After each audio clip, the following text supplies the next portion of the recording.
The Seagull. By Anton Pavlovich Chekhov. Characters. Irina Arkadina, an actress. Konstantin Treplev, her son.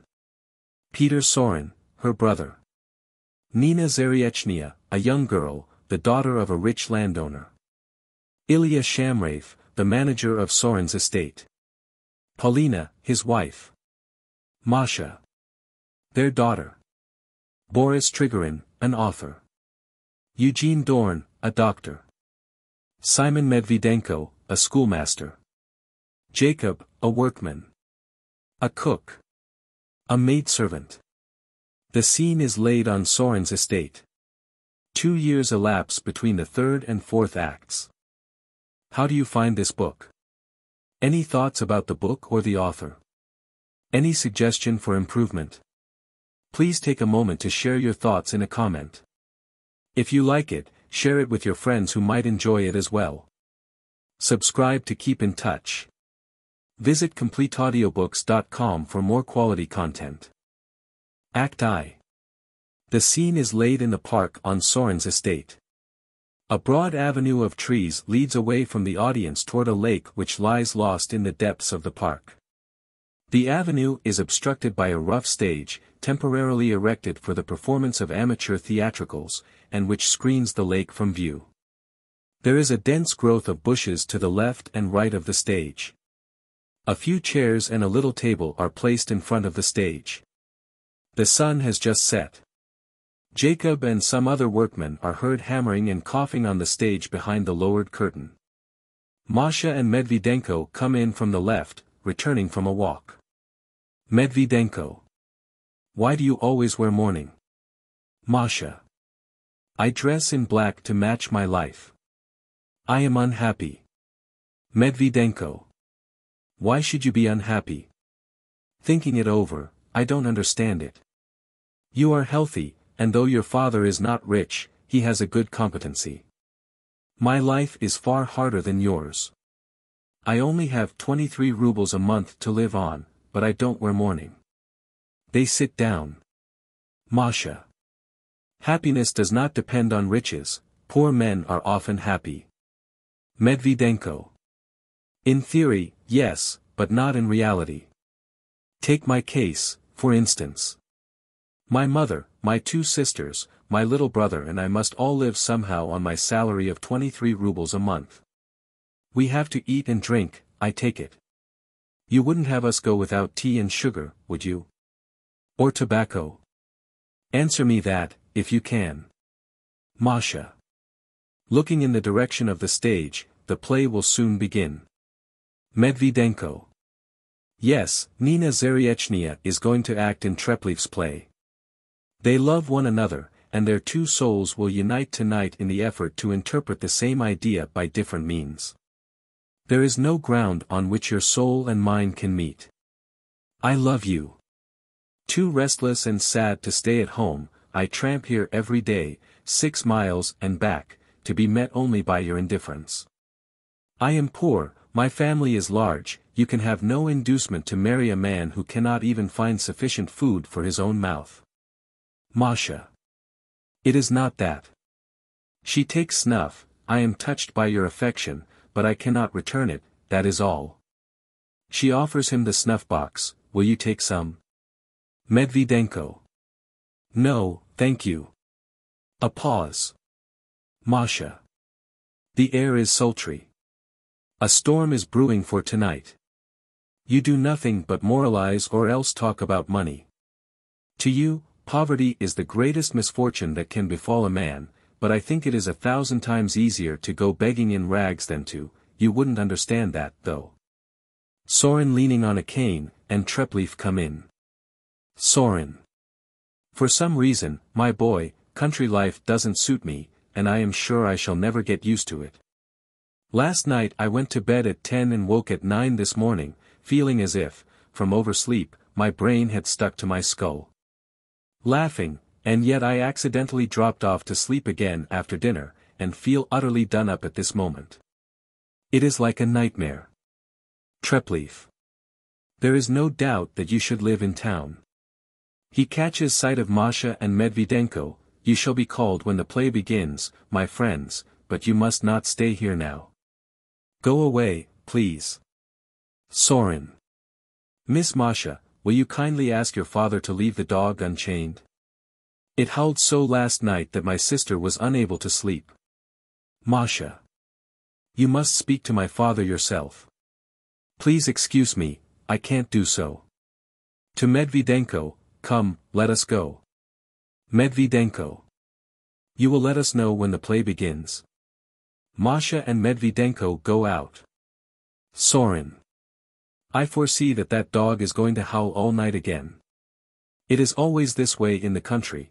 I have never been able to live as I like here. I come down for a month's holiday, to rest and all, and am plagued so by their nonsense that I long to escape after the first day. Laughing, I have always been glad to get away from this place, but I have been retired now, and this was the only place I had to come to.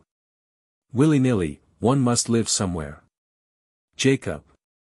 To Treplev, we are going to take a swim, Mr. Konstantin. Treplev. Very well, but you must be back in 10 minutes. Jacob.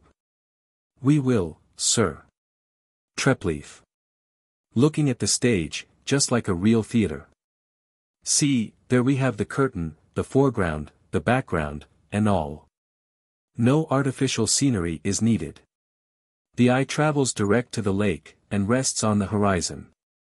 The curtain will be raised as the moon rises at 8:30. Sorin. Splendid. Treplev.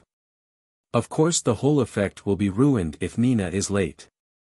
She should be here by now, but her father and stepmother watch her so closely that it is like stealing her from a prison to get her away from home. He straightens Sorin's collar. Your hair and beard are all on end. Oughtn't you to have them trimmed?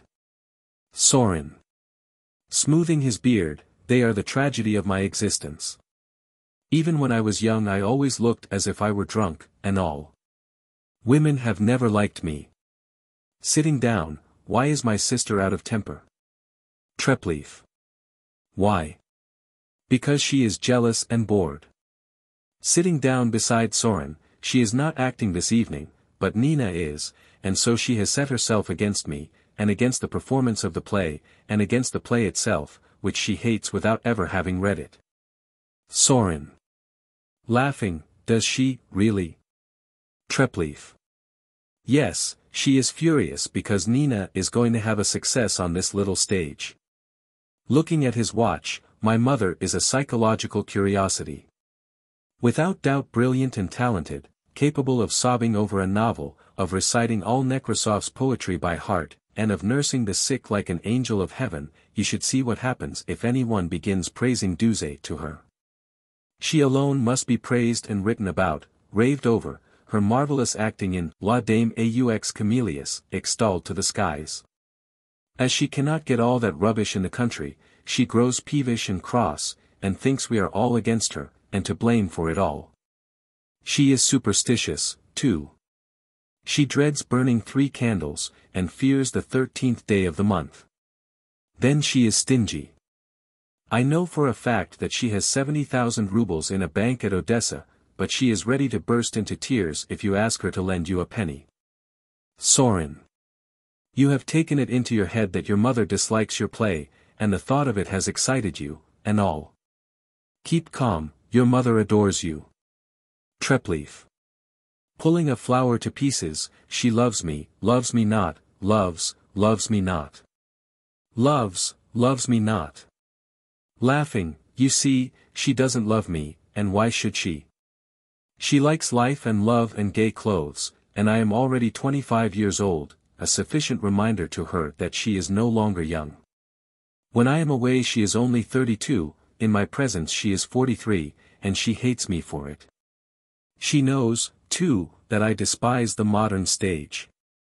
She adores it, and imagines that she is working on it for the benefit of humanity and her sacred art, but to me the theater is merely the vehicle of convention and prejudice.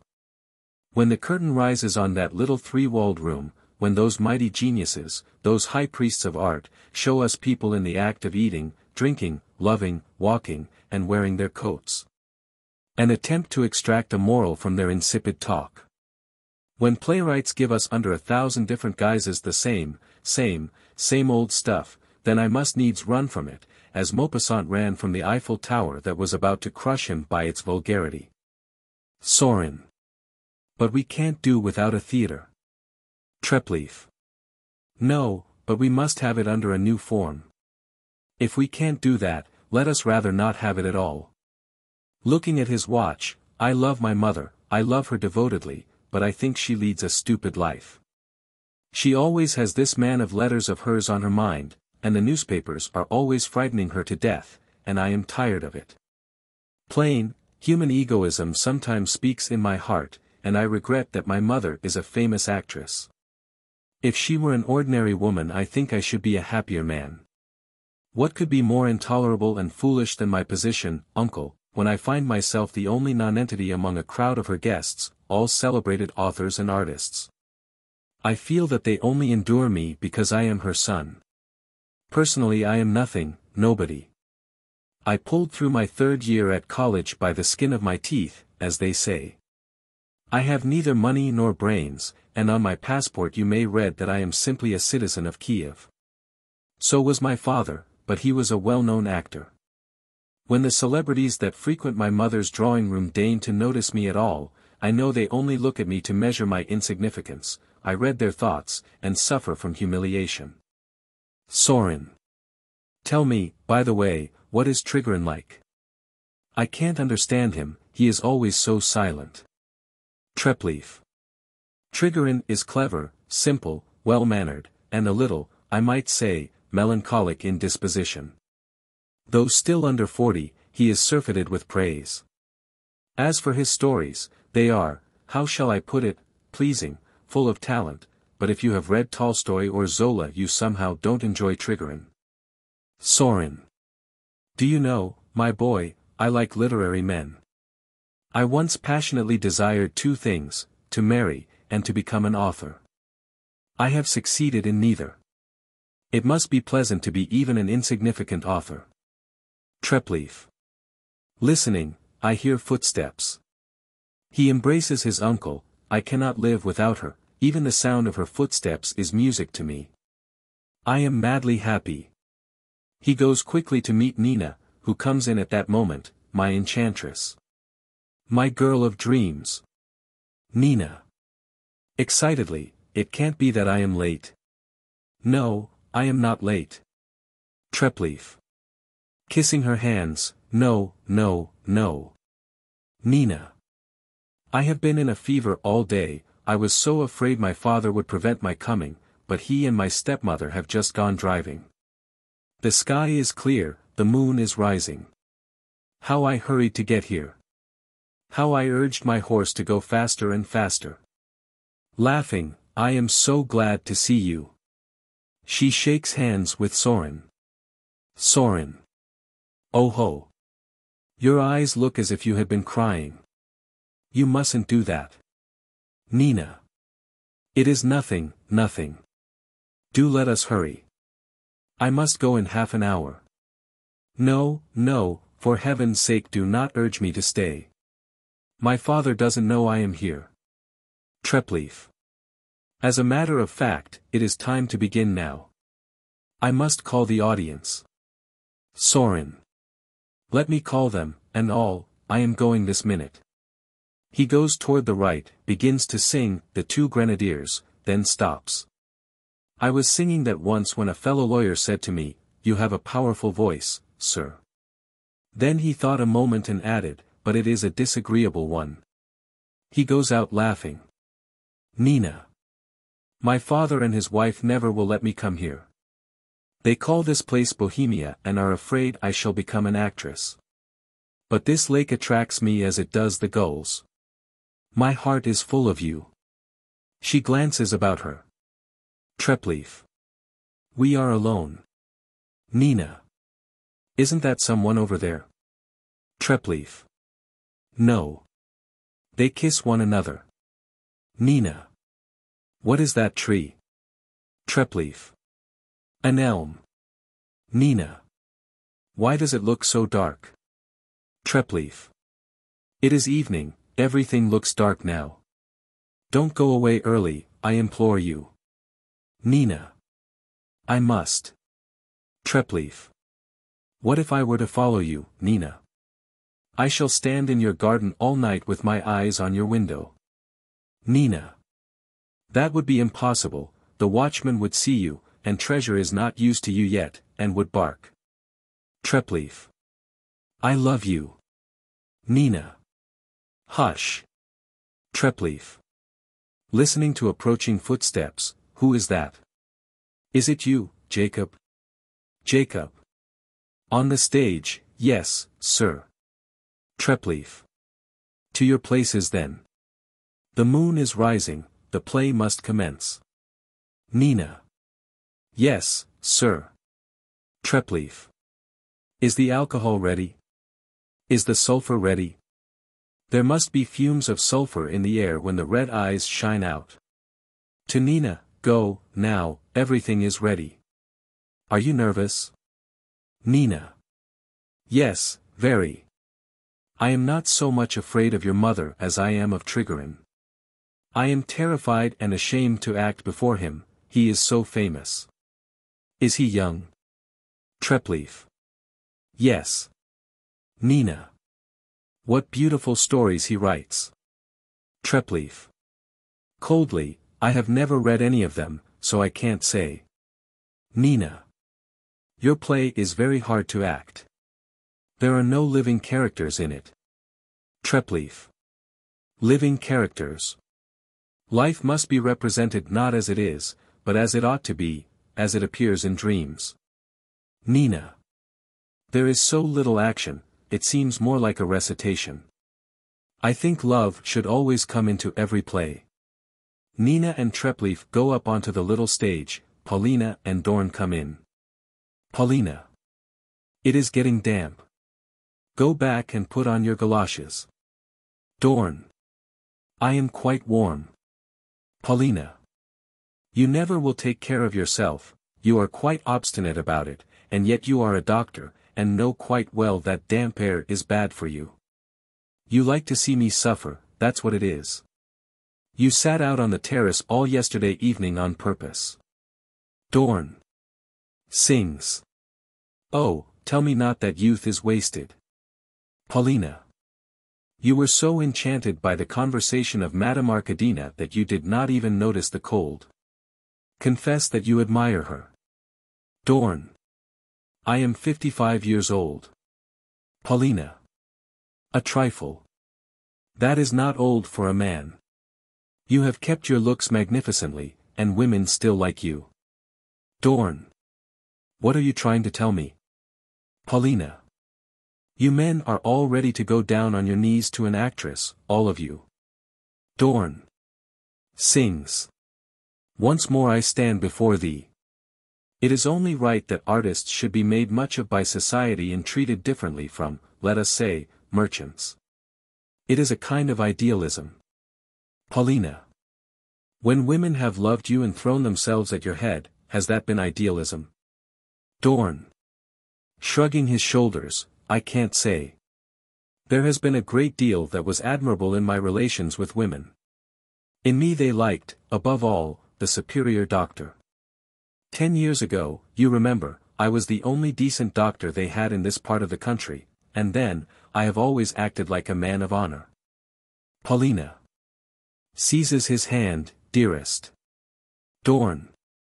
Be quiet. Here they come. Arkadina comes in on Sorin's arm, also Trigorin, Shamraeff, Medvedenko, and Masha. Shamraeff. She acted most beautifully at the Poltava Fair in 1873, she was really magnificent. But tell me, too, where Chadin the comedian is now. He was inimitable as Rasplov, better than Sadovsky. Where is he now? Arkadina. Don't ask me where all those antediluvians are. I know nothing about them. She sits down. Shamraeff. Sighing, Pashka Chadin. There are none left like him. The stage is not what it was in his time. There were sturdy oaks growing on it then, where now but stumps remain. Dorn. It is true that we have few dazzling geniuses these days, but, on the other hand, the average of acting is much higher. Shamraeff. I cannot agree with you, however, that is a matter of taste, de gustibus. Enter Treplev from behind the stage. Arkadina. When will the play begin, my dear boy? Treplev. In a moment. I must ask you to have patience. Arkadina. Quoting from Hamlet, my son. Thou turn'st mine eyes into my very soul. And there I see such black grained spots as will not leave their tinct. A horn is blown behind the stage. Treplev. Attention, ladies and gentlemen. The play is about to begin. A pause, I shall commence. He taps the door with a stick, and speaks in a loud voice, "Oh, ye time-honored, ancient mists that drive at night across the surface of this lake, blind you our eyes with sleep. And show us in our dreams that which will be in twice 10,000 years. Sorin. There won't be anything in twice 10,000 years. Treplev. Then let them now show us that nothingness. Arkadina. Yes, let them, we are asleep. The curtain rises. A vista opens across the lake. The moon hangs low above the horizon and is reflected in the water. Nina, dressed in white, is seen seated on a great rock. Nina.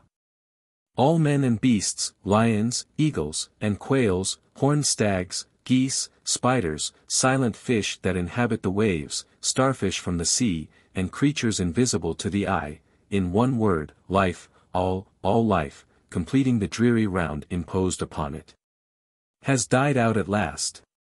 1,000 years have passed since the earth last bore a living creature on her breast, and the unhappy moon now lights her lamp in vain.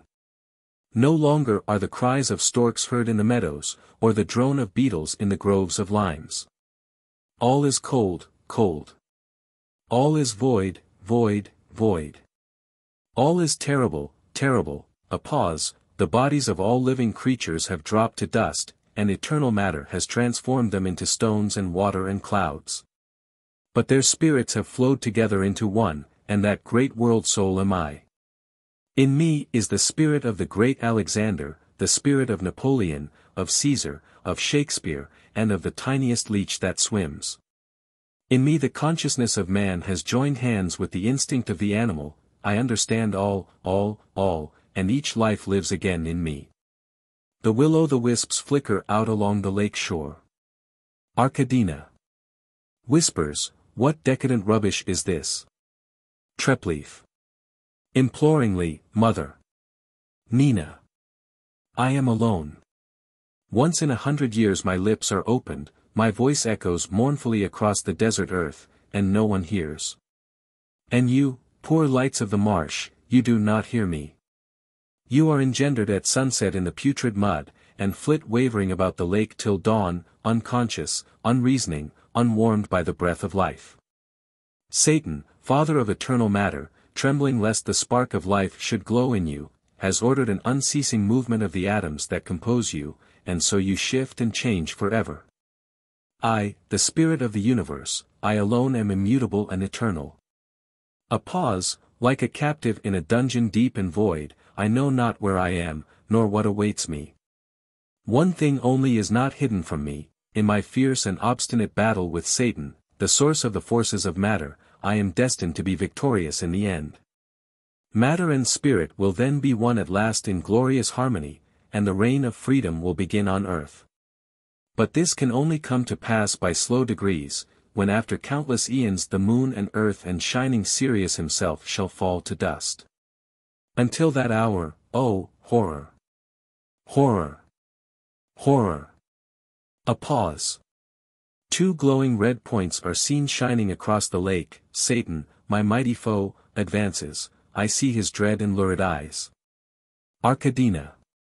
I smell sulfur. Is that done on purpose? Treplev. Yes.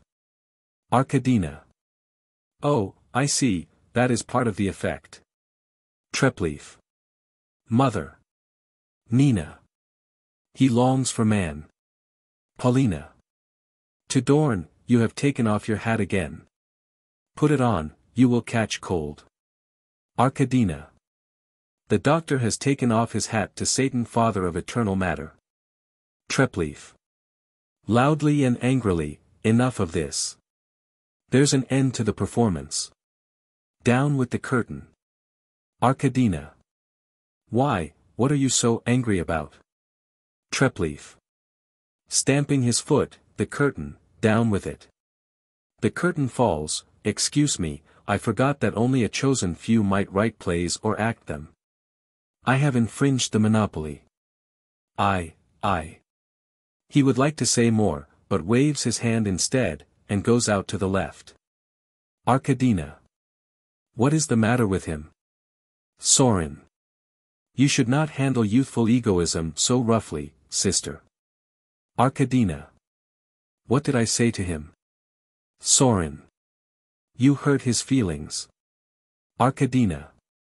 But he told me himself that this was all in fun, so I treated his play as if it were a comedy. Sorin. Nevertheless. Arkadina. Now it appears that he has produced a masterpiece, if you please. I suppose it was not meant to amuse us at all, but that he arranged the performance and fumigated us with sulfur to demonstrate to us how plays should be written, and what is worth acting. I am tired of him. No one could stand his constant thrusts and sallies. He is a willful, egotistic boy. Sorin. He had hoped to give you pleasure. Arkadina. Is that so? I notice, though, that he did not choose an ordinary play, but forced his decadent trash on us.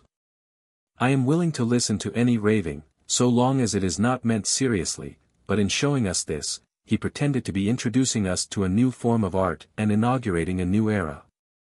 In my opinion, there was nothing new about it, it was simply an exhibition of bad temper. Trigorin. Everybody must write as he feels, and as best he may. Arkadina. Let him write as he feels and can, but let him spare me his nonsense. Dorn. Thou art angry, O Jove. Arkadina. I am a woman, not Jove. She lights a cigarette, and I am not angry, I am only sorry to see a young man foolishly wasting his time. I did not mean to hurt him. Medvedenko. No one has any ground for separating life from matter, as the spirit may well consist of the union of material atoms. Excitedly, to Trigorin, some day you should write a play, and put on the stage the life of a schoolmaster. It is a hard life. Arkadina. I agree with you, but do not let us talk about plays or atoms now. This is such a lovely evening. Listen to the singing, friends, how sweet it sounds. Paulina. Yes, they are singing across the water. A pause.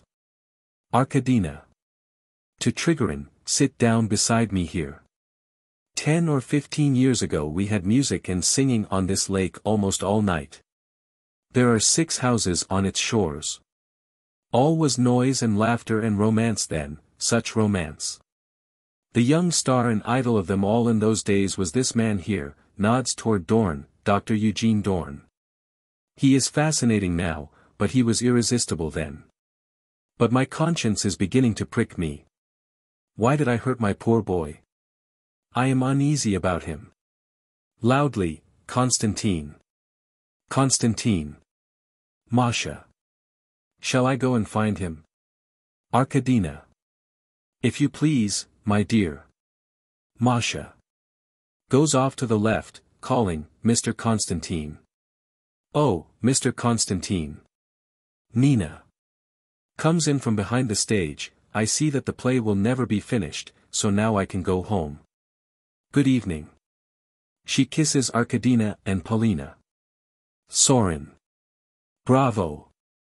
Bravo. Arkadina. Bravo. Bravo. We were quite charmed by your acting.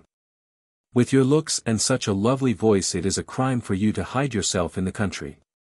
You must be very talented. It is your duty to go on the stage, do you hear me?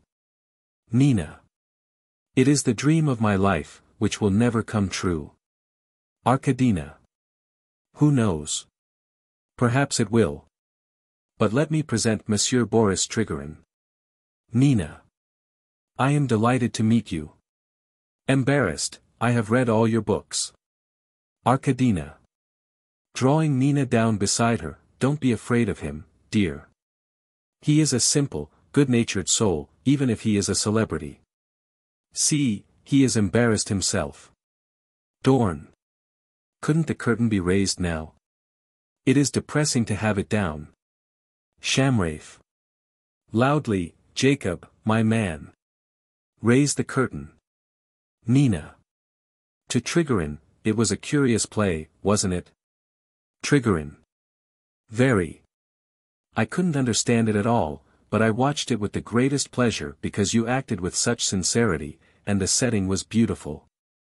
A pause, there must be a lot of fish in this lake. Nina. Yes, there are. Trigorin. I love fishing. I know of nothing pleasanter than to sit on a lake shore in the evening with one's eyes on a floating cork. Nina. Why, I should think that for one who has tasted the joys of creation, no other pleasure could exist. Arkadina. Don't talk like that. He always begins to flounder when people say nice things to him. Shamrafe. I remember when the famous Silva was singing once in the opera house at Moscow, how delighted we all were when he took the low C.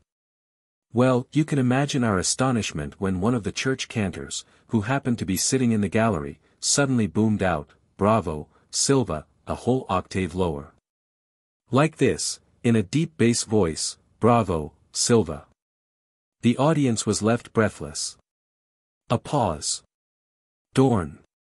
An angel of silence is flying over our heads. Nina. I must go. Goodbye. Arkadina. Where to? Where must you go so early? We shan't allow it. Nina. My father is waiting for me. Arkadina. How cruel he is, really. They kiss each other, then I suppose we can't keep you, but it is very hard indeed to let you go. Nina. If you only knew how hard it is for me to leave you all. Arkadina. Somebody must see you home, my pet. Nina. Startled, no, no. Sorin. Imploringly, don't go. Nina. I must. Sorin. Stay just 1 hour more, and all. Come now, really, you know. Nina. Struggling against her desire to stay, through her tears, no, no, I can't. She shakes hands with him and quickly goes out. Arkadina. An unlucky girl. They say that her mother left the whole of an immense fortune to her husband, and now the child is penniless because the father has already willed everything away to his second wife. It is pitiful. Dorn. Yes, her papa is a perfect beast, and I don't mind saying so, it is what he deserves. Sorin. Rubbing his chilled hands, come, let us go in, the night is damp, and my legs are aching. Arkadina. Yes, you act as if they were turned to stone. You can hardly move them. Come, you unfortunate old man. She takes his arm. Shamrafe. Offering his arm to his wife, permit me, madam. Sorin. I hear that dog howling again.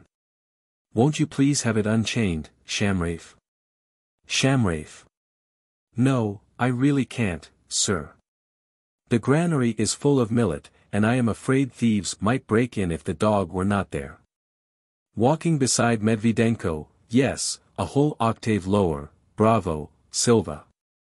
And he wasn't a singer either, just a simple church cantor. Medvedenko. What salary does the church pay its singers? All go out except Dorn. Dorn. I may have lost my judgment and my wits, but I must confess I liked that play. There was something in it. When the girl spoke of her solitude and the devil's eyes gleamed across the lake, I felt my hands shaking with excitement. It was so fresh and naive. But here he comes, let me say something pleasant to him. Treplev comes in. Treplev. All gone already? Dorn. I am here. Treplev. Masha has been yelling for me all over the park. An insufferable creature. Dorn. Konstantin, your play delighted me. It was strange, of course, and I did not hear the end, but it made a deep impression on me. You have a great deal of talent, and must persevere in your work. Treplev seizes his hand and squeezes it hard, then kisses him impetuously. Dorn. Tut, tut. How excited you are. Your eyes are full of tears. Listen to me. You chose your subject in the realm of abstract thought, and you did quite right. A work of art should invariably embody some lofty idea. Only that which is seriously meant can ever be beautiful. How pale you are. Treplev. So you advise me to persevere? Dorn. Yes, but use your talent to express only deep and eternal truths. I have led a quiet life, as you know, and am a contented man, but if I should ever experience the exaltation that an artist feels during his moments of creation, I think I should spurn this material envelope of my soul and everything connected with it, and should soar away into heights above this earth. Treplev. I beg your pardon, but where is Nina? Dorn. And yet another thing, every work of art should have a definite object in view. You should know why you are writing, for if you follow the road of art without a goal before your eyes, you will lose yourself, and your genius will be your ruin. Treplev. Impetuously, where is Nina? Dorn. She has gone home. Treplev. In despair, gone home? What shall I do? I want to see her, I must see her. I shall follow her. Dorn. My dear boy, keep quiet. Treplev. I am going. I must go. Masha comes in. Masha. Your mother wants you to come in, Mr. Konstantin. She is waiting for you, and is very uneasy. Treplev. Tell her I have gone away. And for heaven's sake, all of you, leave me alone. Go away. Don't follow me about. Dorn. Come, come, old chap, don't act like this, it isn't kind at all. Treplev. Through his tears, goodbye, doctor, and thank you. Treplev goes out. Dorn. Sighing, ah, youth, youth. Masha. It is always youth, youth, when there is nothing else to be said. She takes snuff. Dorn takes the snuff box out of her hands and flings it into the bushes. Dorn. Don't do that, it is horrid. A pause, I hear music in the house. I must go in. Masha. Wait a moment. Dorn. What do you want? Masha. Let me tell you again. I feel like talking. She grows more and more excited. I do not love my father, but my heart turns to you. For some reason, I feel with all my soul that you are near to me. Help me. Help me, or I shall do something foolish and mock at my life, and ruin it. I am at the end of my strength. Dorn. What is the matter? How can I help you? Masha. I am in agony. No one can imagine how I suffer. She lays her head on his shoulder and speaks softly, I love Konstantin. Dorn. Oh, how excitable you all are. And how much love there is about this lake of spells. Tenderly, but what can I do for you, my child? What? What? The curtain falls. Act 2. The lawn in front of Soren's house. The house stands in the background, on a broad terrace. The lake, brightly reflecting the rays of the sun, lies to the left. There are flower beds here and there. It is noon, the day is hot. Arkadina, Dorn, and Masha are sitting on a bench on the lawn, in the shade of an old linden. An open book is lying on Dorn's knees. Arkadina. To Masha, come, get up. They both get up, stand beside me. You are 22 and I am almost twice your age. Tell me, doctor, which of us is the younger looking? Dorn. You are, of course. Arkadina. You see. Now why is it? Because I work. My heart and mind are always busy, whereas you never move off the same spot. You don't live. It is a maxim of mine never to look into the future. I never admit the thought of old age or death, and just accept what comes to me. Masha.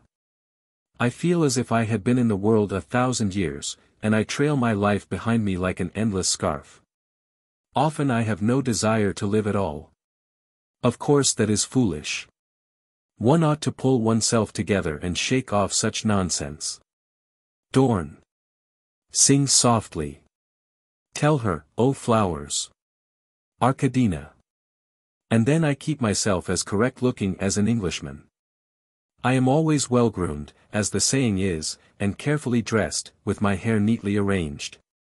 Do you think I should ever permit myself to leave the house half-dressed, with untidy hair? Certainly not.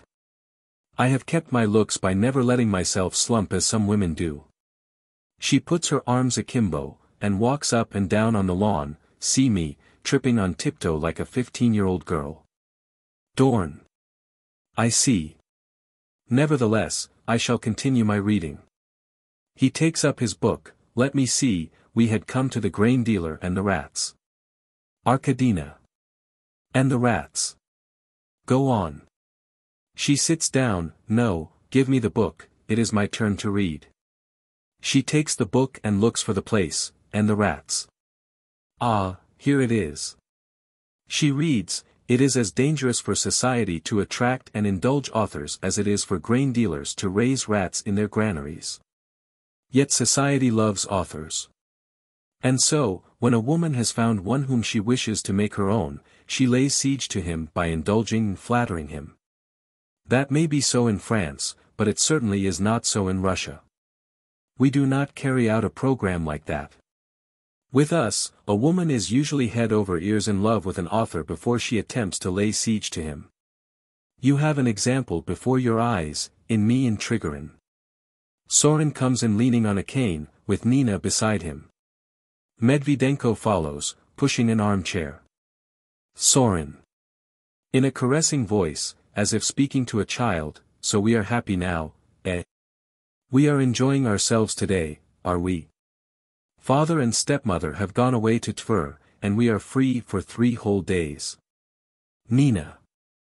Sits down beside Arkadina, and embraces her, I am so happy. I belong to you now. Sorin. Sits down in his armchair, she looks lovely today. Arkadina. Yes, she has put on her prettiest dress, and looks sweet. That was nice of you. She kisses Nina, but we mustn't praise her too much, we shall spoil her. Where is Trigorin? Nina. He is fishing off the wharf. Arkadina. I wonder he isn't bored. She begins to read again. Nina. What are you reading? Arkadina. On the Water, by Maupassant. She reads a few lines to herself, but the rest is neither true nor interesting. She lays down the book, I am uneasy about my son. Tell me, what is the matter with him? Why is he so dull and depressed lately? He spends all his days on the lake, and I scarcely ever see him any more. Masha. His heart is heavy. Timidly, to Nina, please recite something from his play. Nina. Shrugging her shoulders, shall I? Is it so interesting? Masha. With suppressed rapture, when he recites, his eyes shine and his face grows pale. His voice is beautiful and sad, and he has the ways of a poet. Sorin begins to snore. Dorn. Pleasant dreams. Arkadina. Peter. Sorin. Eh. Arkadina. Are you asleep? Sorin. Not a bit of it. A pause. Arkadina. You don't do a thing for your health, brother, but you really ought to. Dorn. The idea of doing anything for one's health at 65. Soren. One still wants to live at 65. Dorn. Crossly, ho. Take some chamomile tea. Arkadina. I think a journey to some watering place would be good for him. Dorn. Why, yes. He might go as well as not. Arkadina. You don't understand. Dorn. There is nothing to understand in this case, it is quite clear. Medvedenko. He ought to give up smoking. Soren. What nonsense. A pause. Dorn. No, that is not nonsense. Wine and tobacco destroy the individuality. After a cigar or a glass of vodka you are no longer Peter Soren, but Peter Soren plus somebody else. Your ego breaks in two, you begin to think of yourself in the third person. Soren. It is easy for you to condemn smoking and drinking, you have known what life is, but what about me? I have served in the Department of Justice for 28 years, but I have never lived, I have never had any experiences. You are satiated with life, and that is why you have an inclination for philosophy, but I want to live, and that is why I drink my wine for dinner and smoke cigars, and all. Dorn. One must take life seriously, and to take a cure at 65 and regret that one did not have more pleasure in youth is, forgive my saying so, trifling. Masha. It must be lunch time. She walks away languidly, with a dragging step, my foot has gone to sleep. Dorn. She is going to have a couple of drinks before lunch. Soren. The poor soul is unhappy. Dorn. That is a trifle, your honor. Soren. You judge her like a man who has obtained all he wants in life. Arkadina. Oh, what could be duller than this dear tedium of the country? The air is hot and still, nobody does anything but sit and philosophize about life. It is pleasant, my friends, to sit and listen to you here, but I had rather 1,000 times sit alone in the room of a hotel learning a role by heart. Nina. With enthusiasm, you are quite right. I understand how you feel. Soren. Of course it is pleasanter to live in town. One can sit in one's library with a telephone at one's elbow, no one comes in without being first announced by the footman, the streets are full of cabs, and all. Dorn. Sings. Tell her, oh flowers, dash. Shamrafe comes in, followed by Paulina. Shamrafe. Here they are. How do you do? He kisses Arkadina's hand and then Nina's, I am delighted to see you looking so well. To Arkadina, my wife tells me that you mean to go to town with her today.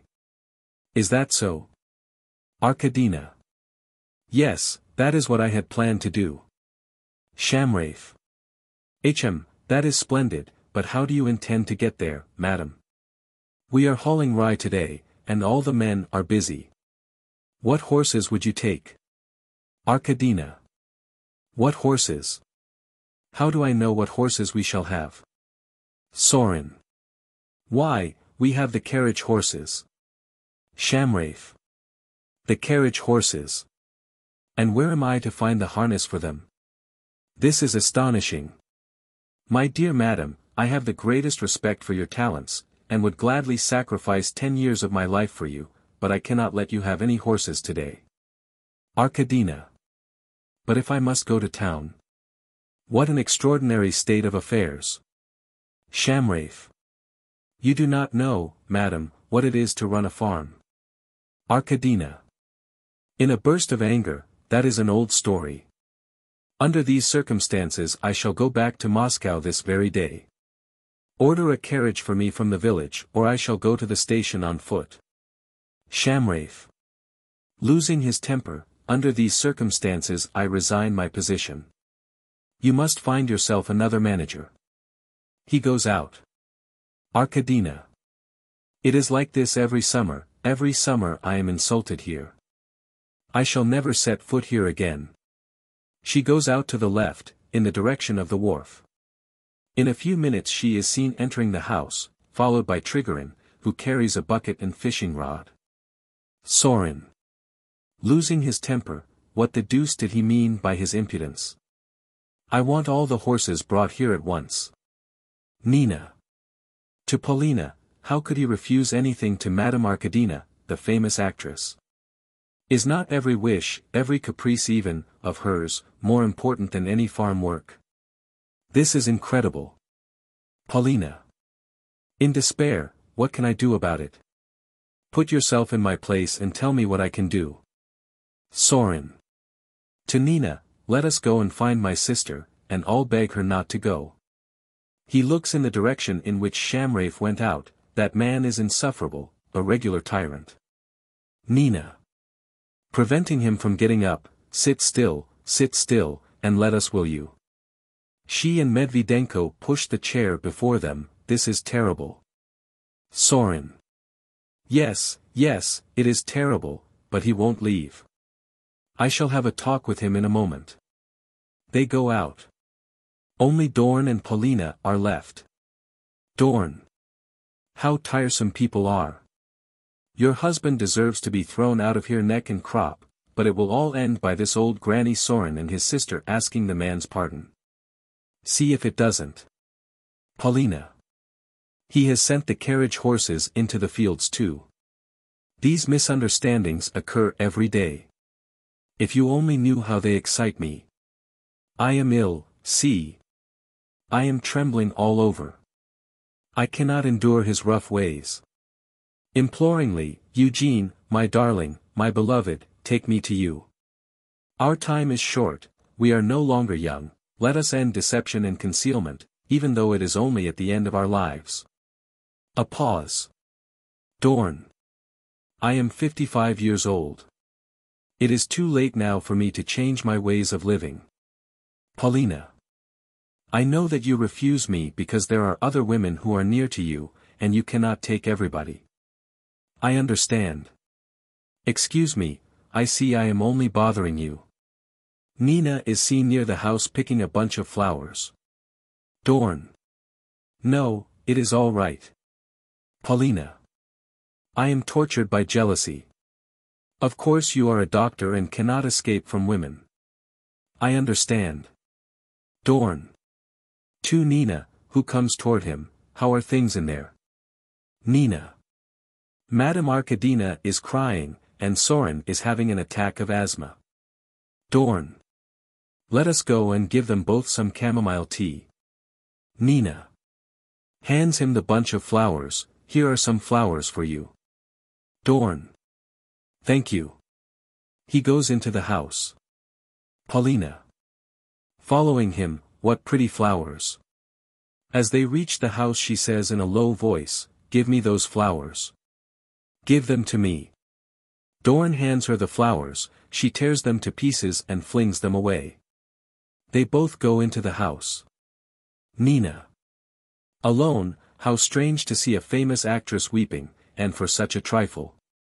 Is it not strange, too, that a famous author should sit fishing all day?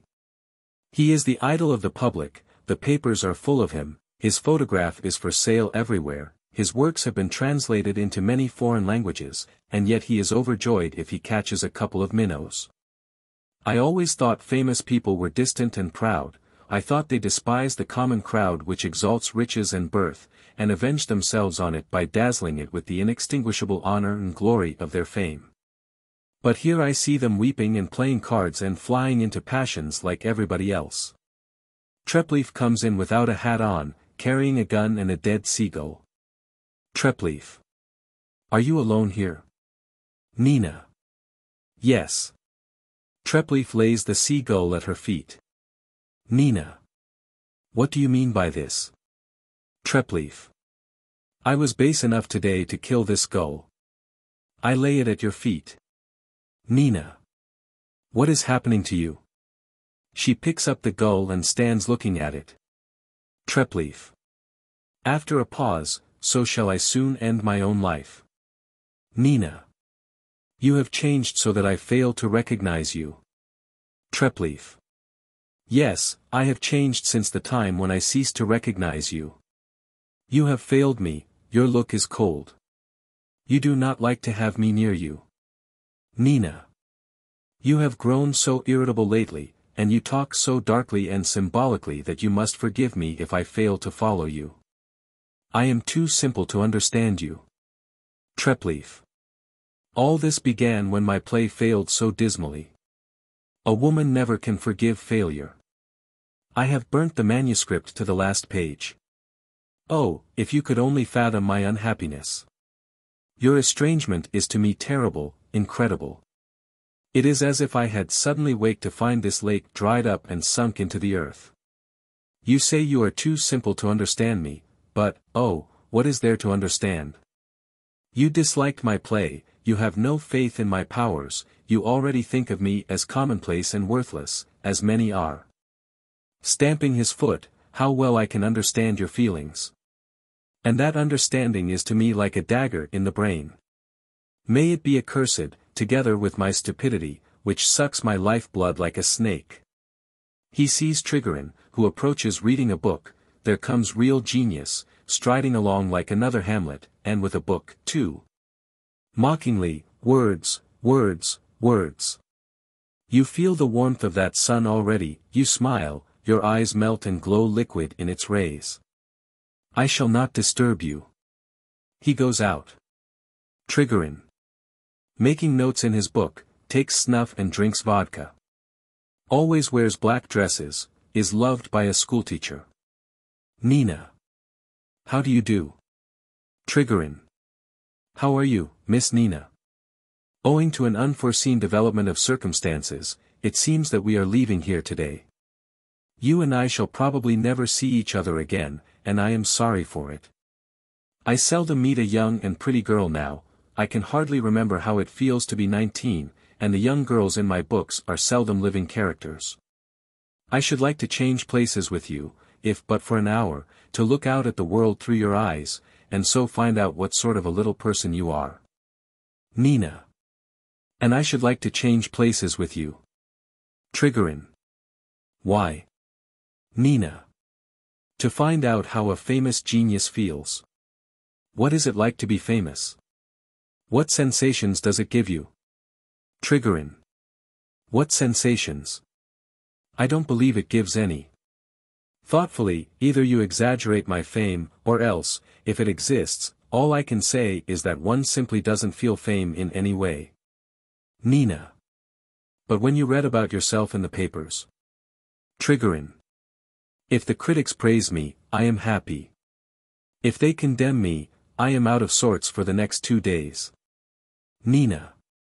This is a wonderful world. If you only knew how I envy you. Men are born to different destinies. Some dully drag a weary, useless life behind them, lost in the crowd, unhappy, while to 1 out of 1,000,000, as to you, for instance, comes a bright destiny full of interest and meaning. You are lucky. Trigorin. I, lucky? He shrugs his shoulders. I hear you talking about fame, and happiness, and bright destinies, and those fine words of yours mean as much to me, forgive my saying so, as sweetmeats do, which I never eat. You are very young, and very kind. Nina.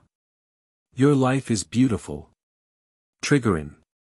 I see nothing especially lovely about it. He looks at his watch. Excuse me, I must go at once, and begin writing again. I am in a hurry. He laughs. You have stepped on my pet corn, as they say, and I am getting excited, and a little cross. Let us discuss this bright and beautiful life of mine, though. After a few moments' thought, violent obsessions sometimes lay hold of a man. He may, for instance, think day and night of nothing but the moon. I have such a moon. Day and night I am held in the grip of one besetting thought, to write, write, write. Hardly have I finished one book than something urges me to write another, and then a third, and then a fourth. I write ceaselessly. I am, as it were, on a treadmill. I hurry forever from one story to another, and can't help myself. Do you see anything bright and beautiful in that? Oh, it is a wild life.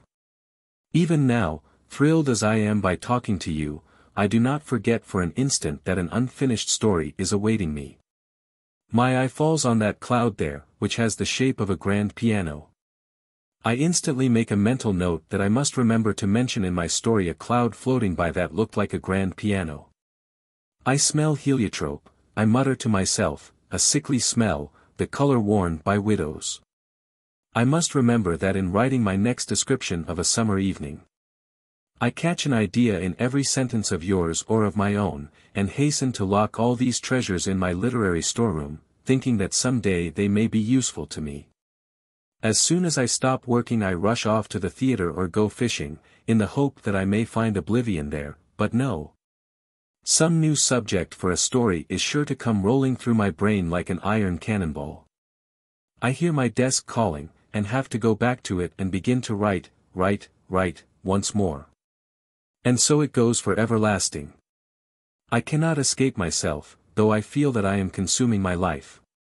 To prepare the honey I feed to unknown crowds, I am doomed to brush the bloom from my dearest flowers, to tear them from their stems, and trample the roots that bore them underfoot. Am I not a madman? Should I not be treated by those who know me as one mentally diseased? Yet it is always the same old story, till I begin to think that all this praise and admiration must be a deception, that I am being hoodwinked because they know I am crazy. And I sometimes tremble lest I should be grabbed from behind and whisked off to a lunatic asylum. The best years of my youth were made one continual agony for me by my writing. A young author, especially if at first he does not make a success, feels clumsy, ill at ease, and superfluous in the world. His nerves are all on edge and stretched to the point of breaking. He is irresistibly attracted to literary and artistic people, and hovers about them unknown and unnoticed, fearing to look them bravely in the eye, like a man with a passion for gambling, whose money is all gone. I did not know my readers, but for some reason I imagined they were distrustful and unfriendly. I was mortally afraid of the public, and when my first play appeared, it seemed to me as if all the dark eyes in the audience were looking at it with enmity, and all the blue ones with cold indifference. Oh, how terrible it was! What agony! Nina! But don't your inspiration and the act of creation give you moments of lofty happiness? Trigorin. Yes. Writing is a pleasure to me, and so is reading the proofs, but no sooner does a book leave the press than it becomes odious to me. It is not what I meant it to be, I made a mistake to write it at all, I am provoked and discouraged.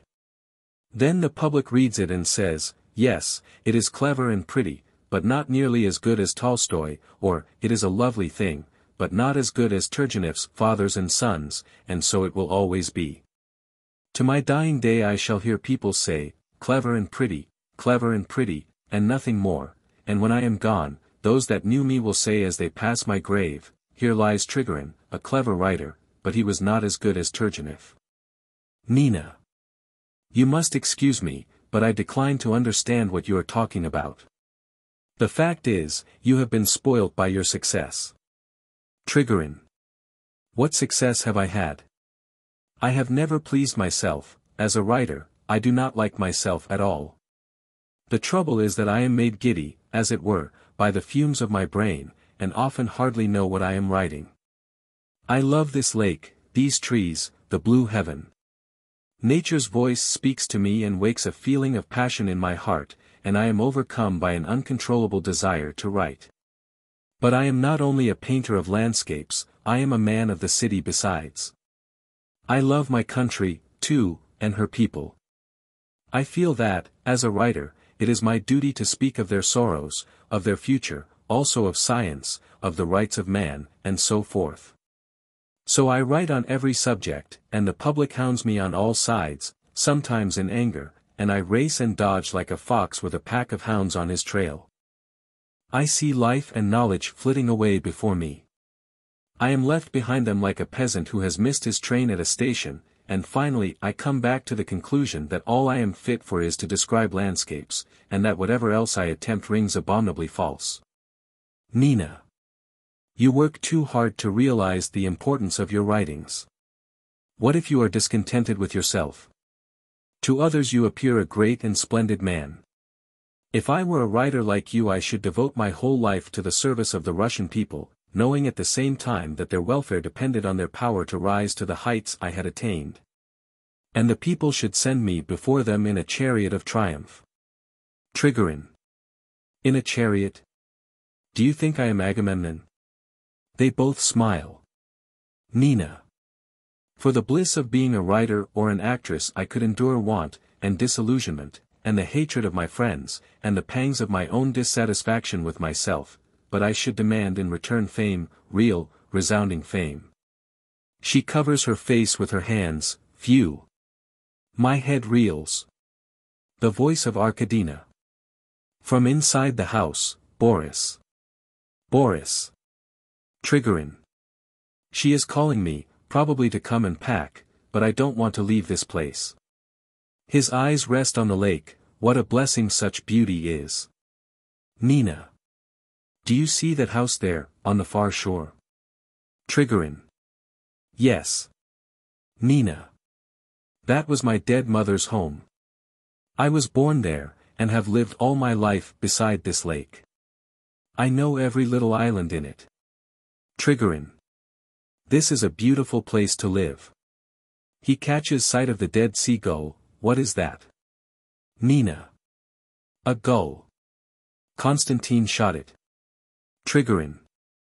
What a lovely bird. Really, I can't bear to go away. Can't you persuade Irina to stay? He writes something in his notebook. Nina. What are you writing? Trigorin. Nothing much, only an idea that occurred to me. He puts the book back in his pocket, an idea for a short story. A young girl grows up on the shores of a lake, as you have.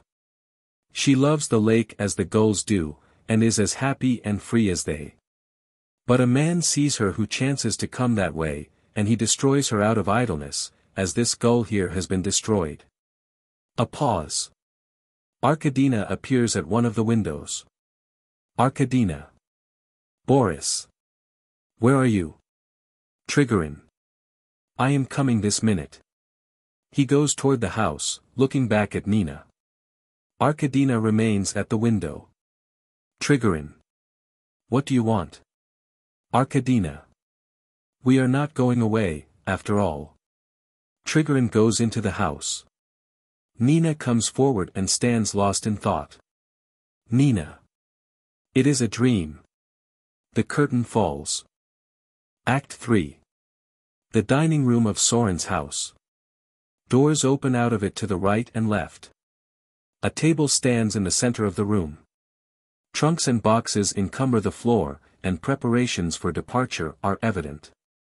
Trigorin is sitting at a table eating his breakfast, and Masha is standing beside him. Masha. I am telling you all these things because you write books and they may be useful to you. I tell you honestly, I should not have lived another day if he had wounded himself fatally. Yet I am courageous, I have decided to tear this love of mine out of my heart by the roots. Trigorin. How will you do it? Masha. By marrying Medvedenko. Trigorin. The school teacher. Masha. Yes. Trigorin. I don't see the necessity for that. Masha. Oh, if you knew what it is to love without hope for years and years, to wait forever for something that will never come. I shall not marry for love, but marriage will at least be a change, and will bring new cares to deaden the memories of the past. Shall we have another drink? Trigorin. Haven't you had enough? Masha. Fiddlesticks.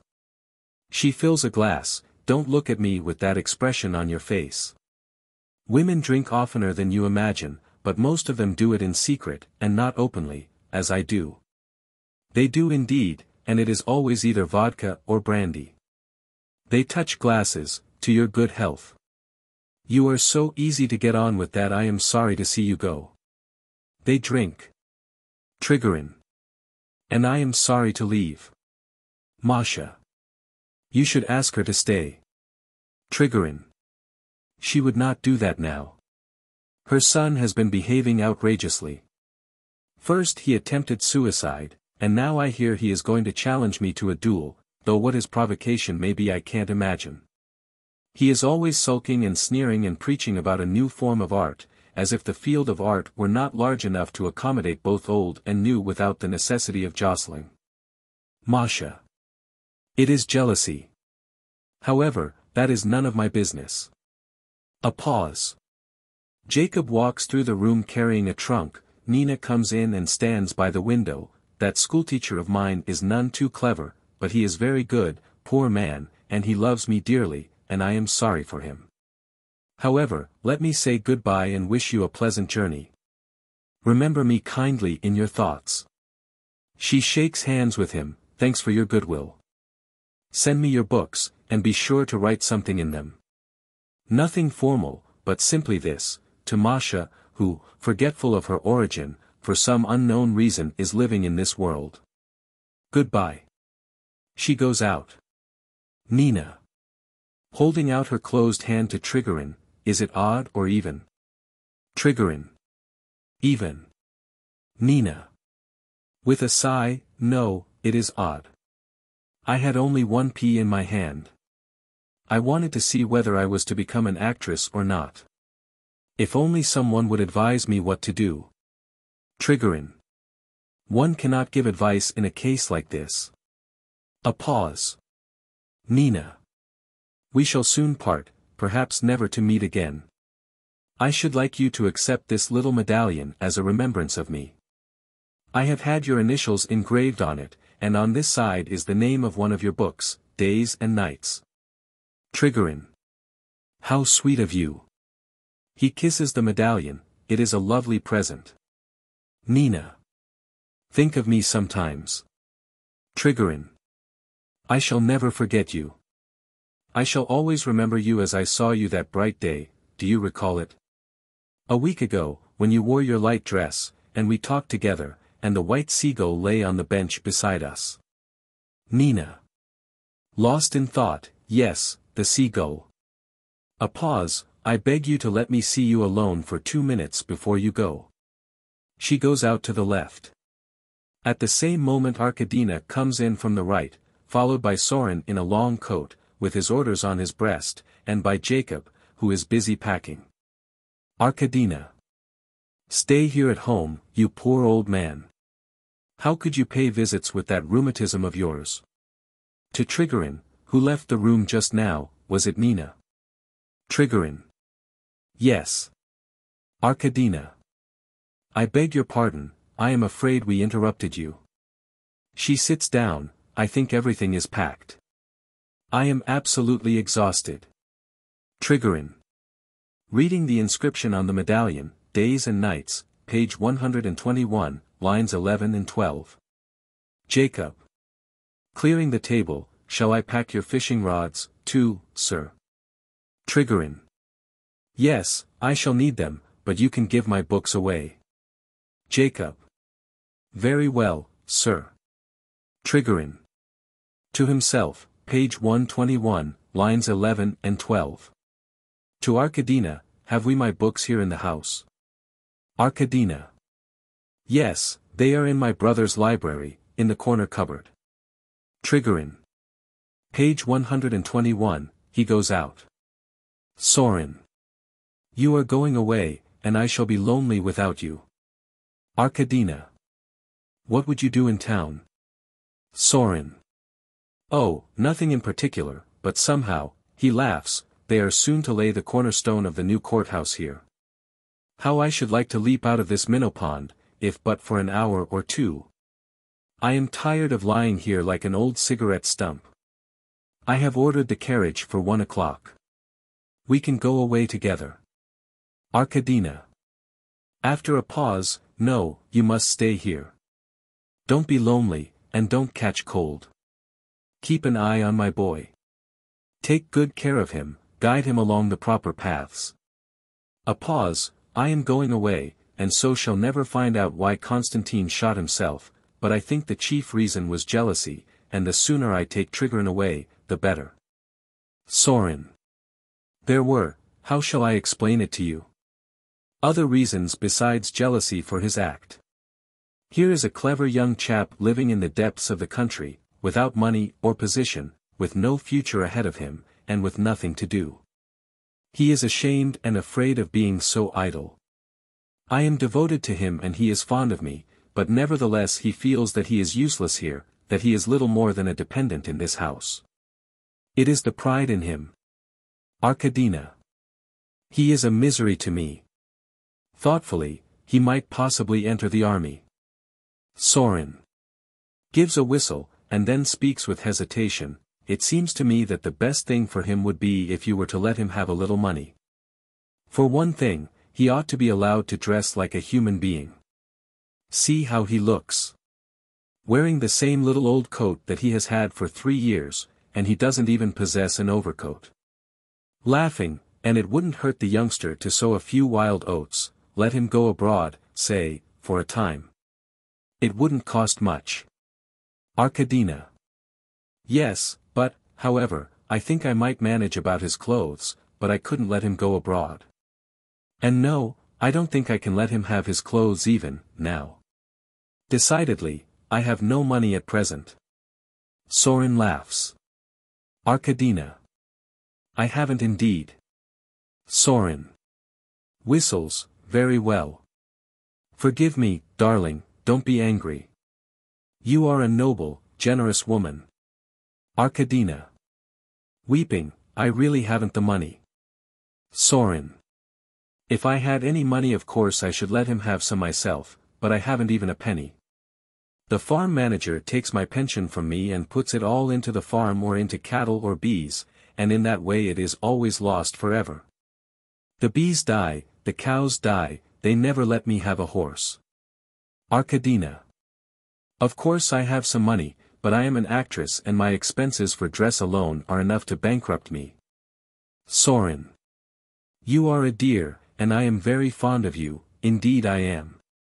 But something is the matter with me again. He staggers, I feel giddy. He leans against the table, I feel faint, and all. Arkadina. Frightened, Peter. She tries to support him, Peter. Dearest. She calls, help. Help. Treplev and Medvedenko come in. Treplev has a bandage around his head. Arkadina. He is fainting. Sorin. I am all right. He smiles and drinks some water, it is all over now. Treplev. To his mother, don't be frightened, mother, these attacks are not dangerous, my uncle often has them now. To his uncle, you must go and lie down, uncle. Sorin. Yes, I think I shall, for a few minutes. I am going to Moscow all the same, but I shall lie down a bit before I start. He goes out leaning on his cane.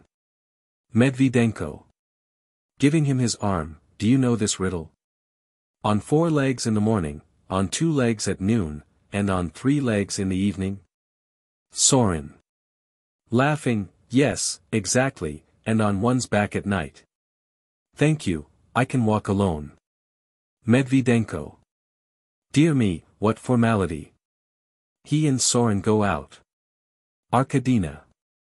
He gave me a dreadful fright. Treplev.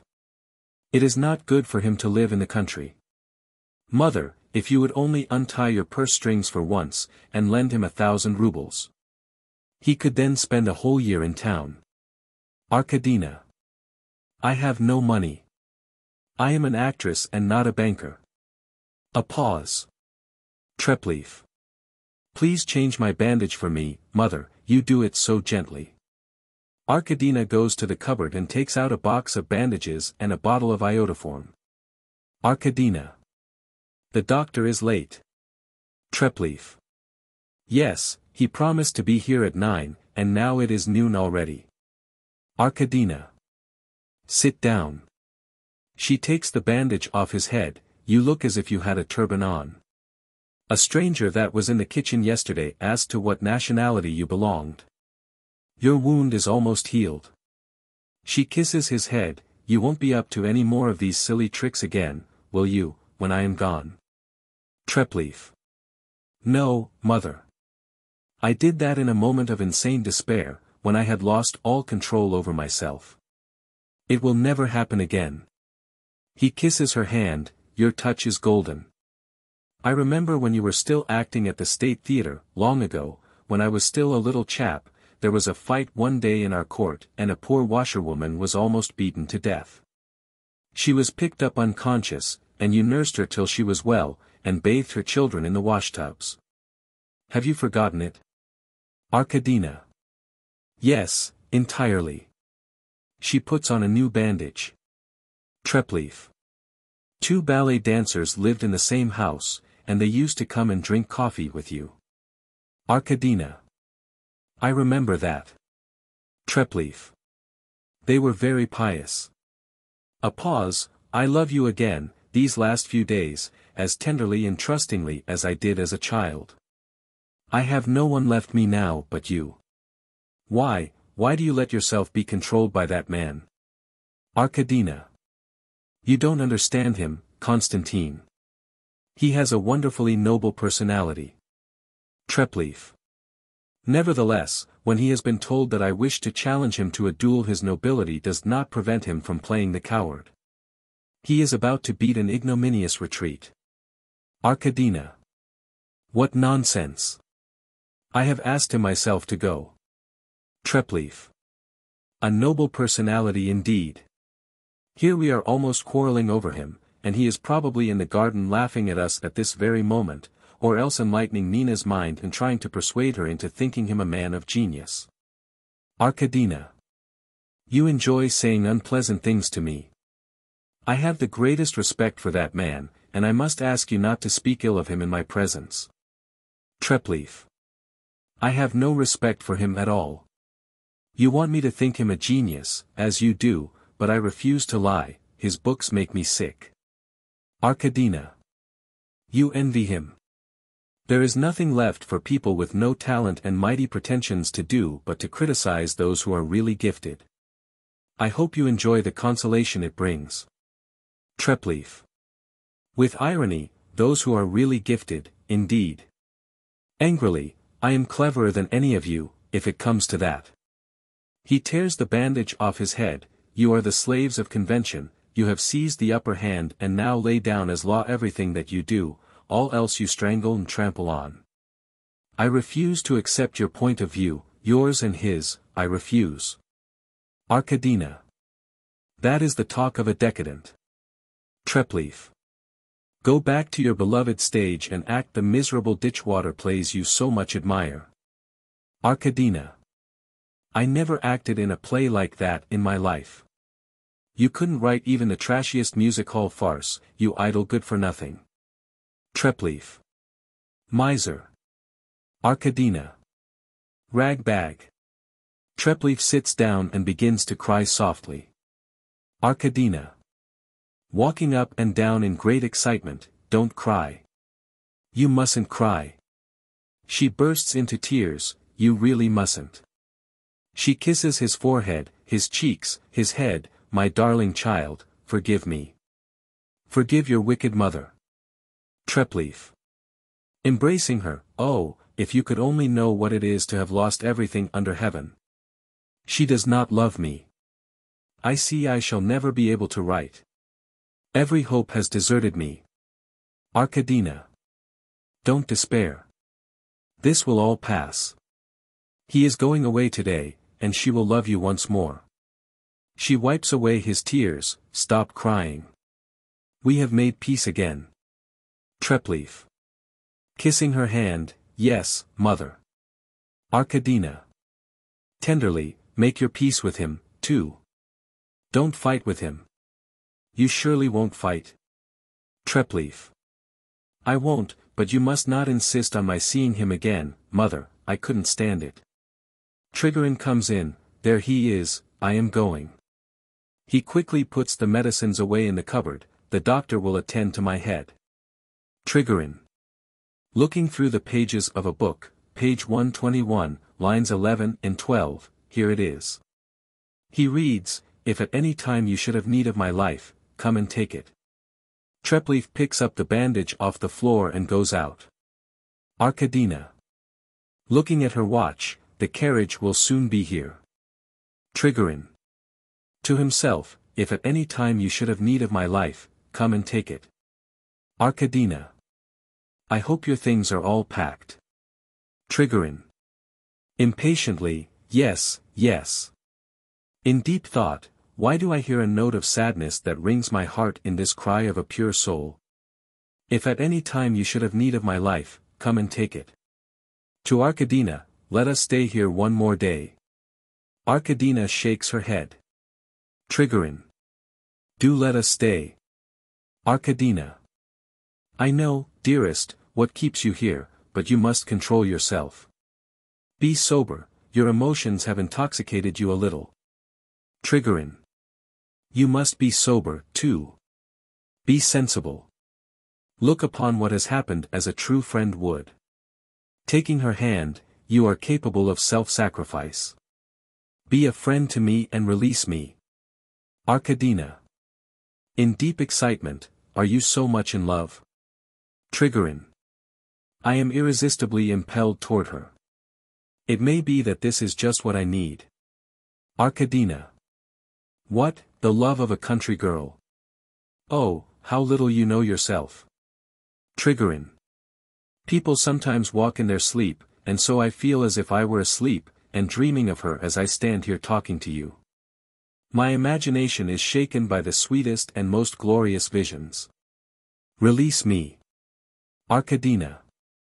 Shuddering, no, no. I am only an ordinary woman, you must not say such things to me. Do not torment me, Boris, you frighten me. Trigorin. You could be an extraordinary woman if you only would. Love alone can bring happiness on earth, love the enchanting, the poetical love of youth, that sweeps away the sorrows of the world. I had no time for it when I was young and struggling with want and laying siege to the literary fortress, but now at last this love has come to me. I see it beckoning, why should I fly? Arkadina. With anger, you are mad. Trigorin. Release me. Arkadina. You have all conspired together to torture me today. She weeps. Trigorin. Clutching his head desperately, she doesn't understand me. She won't understand me. Arkadina. Am I then so old and ugly already that you can talk to me like this without any shame about another woman? She embraces and kisses him, oh, you have lost your senses. My splendid, my glorious friend, my love for you is the last chapter of my life. She falls on her knees, you are my pride, my joy, my light. She embraces his knees, I could never endure it should you desert me, if only for an hour, I should go mad. Oh, my wonder, my marvel, my king. Trigorin. Someone might come in. He helps her to rise. Arkadina. Let them come. I am not ashamed of my love. She kisses his hands, my jewel. My despair. You want to do a foolish thing, but I don't want you to do it. I shan't let you do it. She laughs, you are mine, you are mine. This forehead is mine, these eyes are mine, this silky hair is mine. All your being is mine. You are so clever, so wise, the first of all living writers, you are the only hope of your country. You are so fresh, so simple, so deeply humorous. You can bring out every feature of a man or of a landscape in a single line, and your characters live and breathe. Do you think that these words are but the incense of flattery? Do you think I am not speaking the truth? Come, look into my eyes, look deep, do you find lies there? No, you see that I alone know how to treasure you. I alone tell you the truth.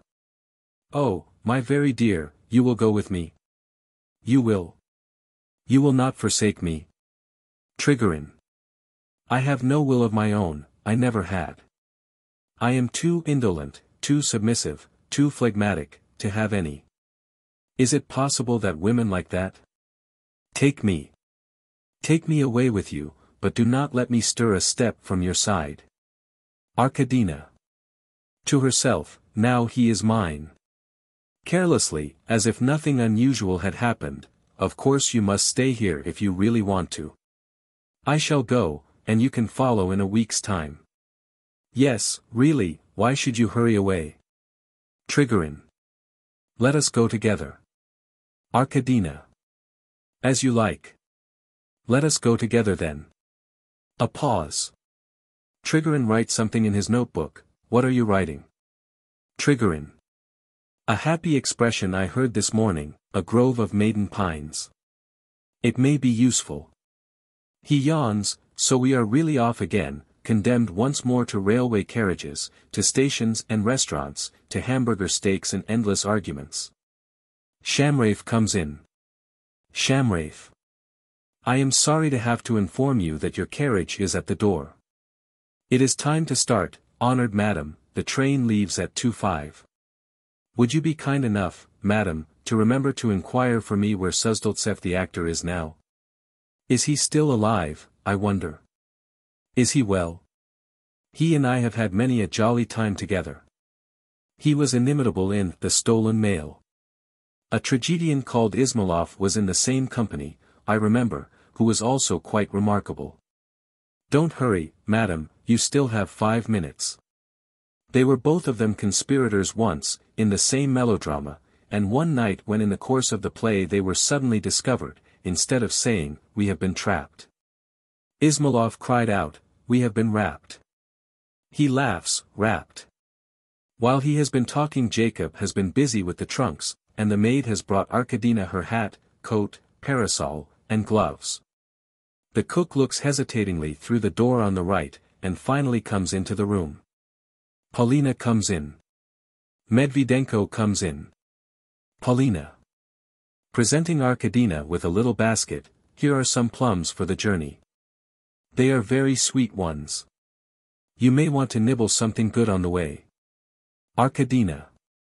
You are very kind, Paulina. Paulina. Goodbye, my dearie. If things have not been quite as you could have wished, please forgive us. She weeps. Arkadina. It has been delightful, delightful.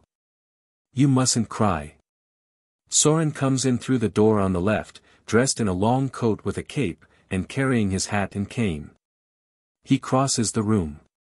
Sorin. Come, sister, it is time to start, unless you want to miss the train. I am going to get into the carriage. He goes out. Medvedenko. I shall walk quickly to the station and see you off there. He goes out. Arkadina. Goodbye, all. We shall meet again next summer if we live. The maid servant, Jacob, and the cook kiss her hand, don't forget me. She gives the cook a ruble, there is a ruble for all 3 of you. The cook. Thank you, mistress, a pleasant journey to you. Jacob. God bless you, mistress. Shamraeff. Send us a line to cheer us up. T.O. Trigorin, goodbye, sir. Arkadina. Where is Konstantin? Tell him I am starting. I must say goodbye to him. To Jacob, I gave the cook a ruble for all 3 of you. All go out through the door on the right. The stage remains empty. Sounds of farewell are heard. The maid comes running back to fetch the basket of plums which has been forgotten. Trigorin comes back. Trigorin. I had forgotten my cane. I think I left it on the terrace. He goes toward the door on the right and meets Nina, who comes in at that moment. Is that you? We are off. Nina. I knew we should meet again. With emotion, I have come to an irrevocable decision, the die is cast, I am going on the stage. I am deserting my father and abandoning everything. I am beginning life anew. I am going, as you are, to Moscow. We shall meet there. Trigorin.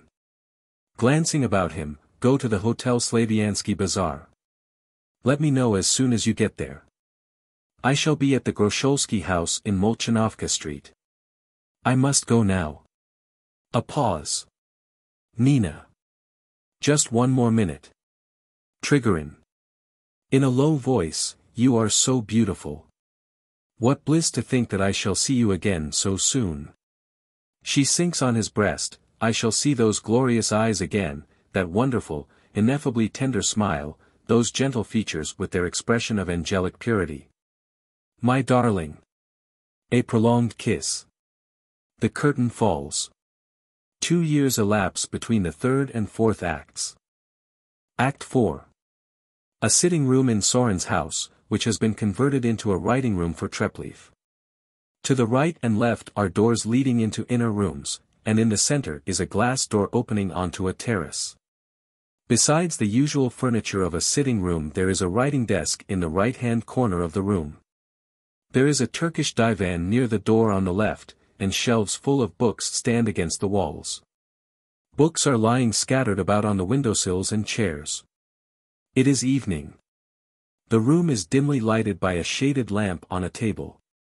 The wind moans in the tree tops and whistles down the chimney. The watchman in the garden is heard sounding his rattle. Medvedenko and Masha come in. Masha. Calling Treplev, Mr. Konstantin, where are you? Looking about her, there is no one here.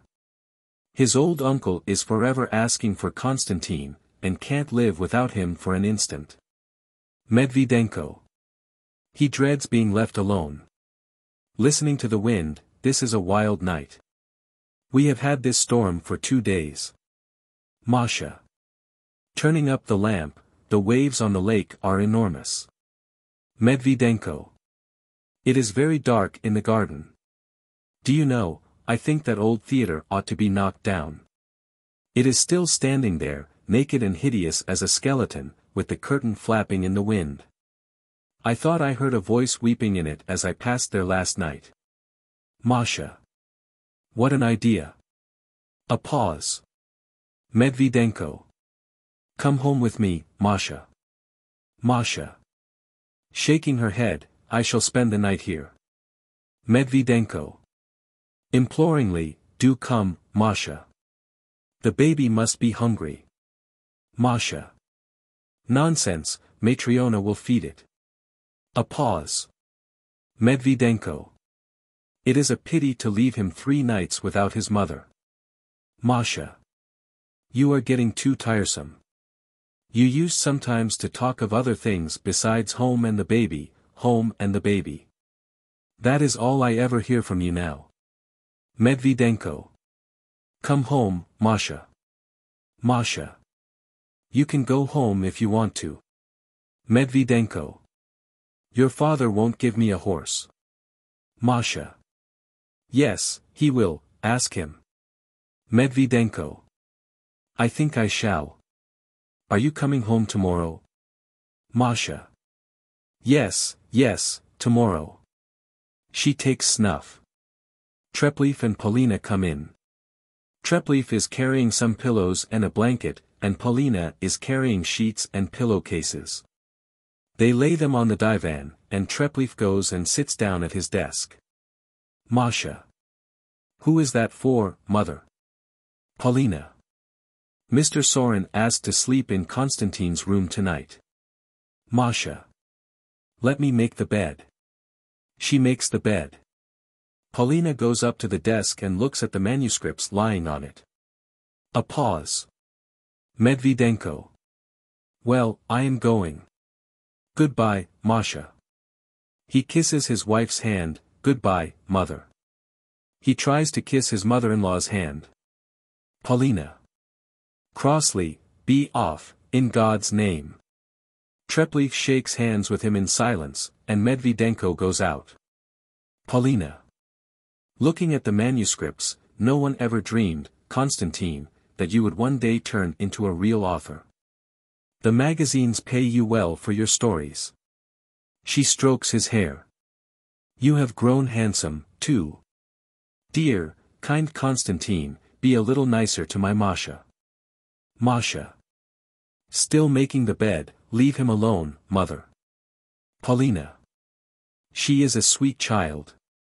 A pause, a woman, Konstantin, asks only for kind looks. I know that from experience. Treplev gets up from his desk and goes out without a word. Masha. There now. You have vexed him. I told you not to bother him. Paulina. I am sorry for you, Masha. Masha. Much I need your pity. Paulina. My heart aches for you. I see how things are, and understand. Masha. You see what doesn't exist. Hopeless love is only found in novels. It is a trifle, all one has to do is to keep a tight rein on oneself, and keep one's head clear. Love must be plucked out the moment it springs up in the heart. My husband has been promised a school in another district, and when we have once left this place I shall forget it all. I shall tear my passion out by the roots. The notes of a melancholy waltz are heard in the distance. Paulina. Konstantin is playing. That means he is sad. Masha silently waltzes a few turns to the music. Masha. The great thing, mother, is not to have him continually in sight. If my Simon could only get his remove I should forget it all in a month or two. It is a trifle. Dorn and Medvedenko come in through the door on the left, wheeling Sorin in an armchair. Medvedenko. I have 6 mouths to feed now, and flour is at 70 kopecks. Dorn. A hard riddle to solve. Medvedenko. It is easy for you to make light of it. You are rich enough to scatter money to your chickens, if you wanted to. Dorn. You think I am rich? My friend, after practicing for 30 years, during which I could not call my soul my own for 1 minute of the night or day, I succeeded at last in scraping together 1,000 rubles, all of which went, not long ago, in a trip which I took abroad. I haven't a penny. Masha. To her husband, so you didn't go home after all. Medvedenko. Apologetically, how can I go home when they won't give me a horse? Masha. Under her breath, with bitter anger, would I might never see your face again. Sorin in his chair is wheeled to the left-hand side of the room. Paulina, Masha, and Dorn sit down beside him. Medvedenko stands sadly aside. Dorn. What a lot of changes you have made here. You have turned this sitting room into a library. Masha. Konstantin likes to work in this room, because from it he can step out into the garden to meditate whenever he feels like it. The watchman's rattle is heard. Sorin. Where is my sister? Dorn. She has gone to the station to meet Trigorin. She will soon be back. Sorin. I must be dangerously ill if you had to send for my sister. He falls silent for a moment. A nice business this is. Here I am dangerously ill, and you won't even give me any medicine. Dorn. What shall I prescribe for you? Chamomile tea. Soda. Quinine. Sorin. Don't inflict any of your discussions on me again. He nods toward the sofa. Is that bed for me? Paulina. Yes, for you, sir. Sorin. Thank you. Dorn. Sings, the moon swims in the sky tonight. Sorin. I am going to give Konstantin an idea for a story. It shall be called, The Man Who Wished, Lhomka Volu.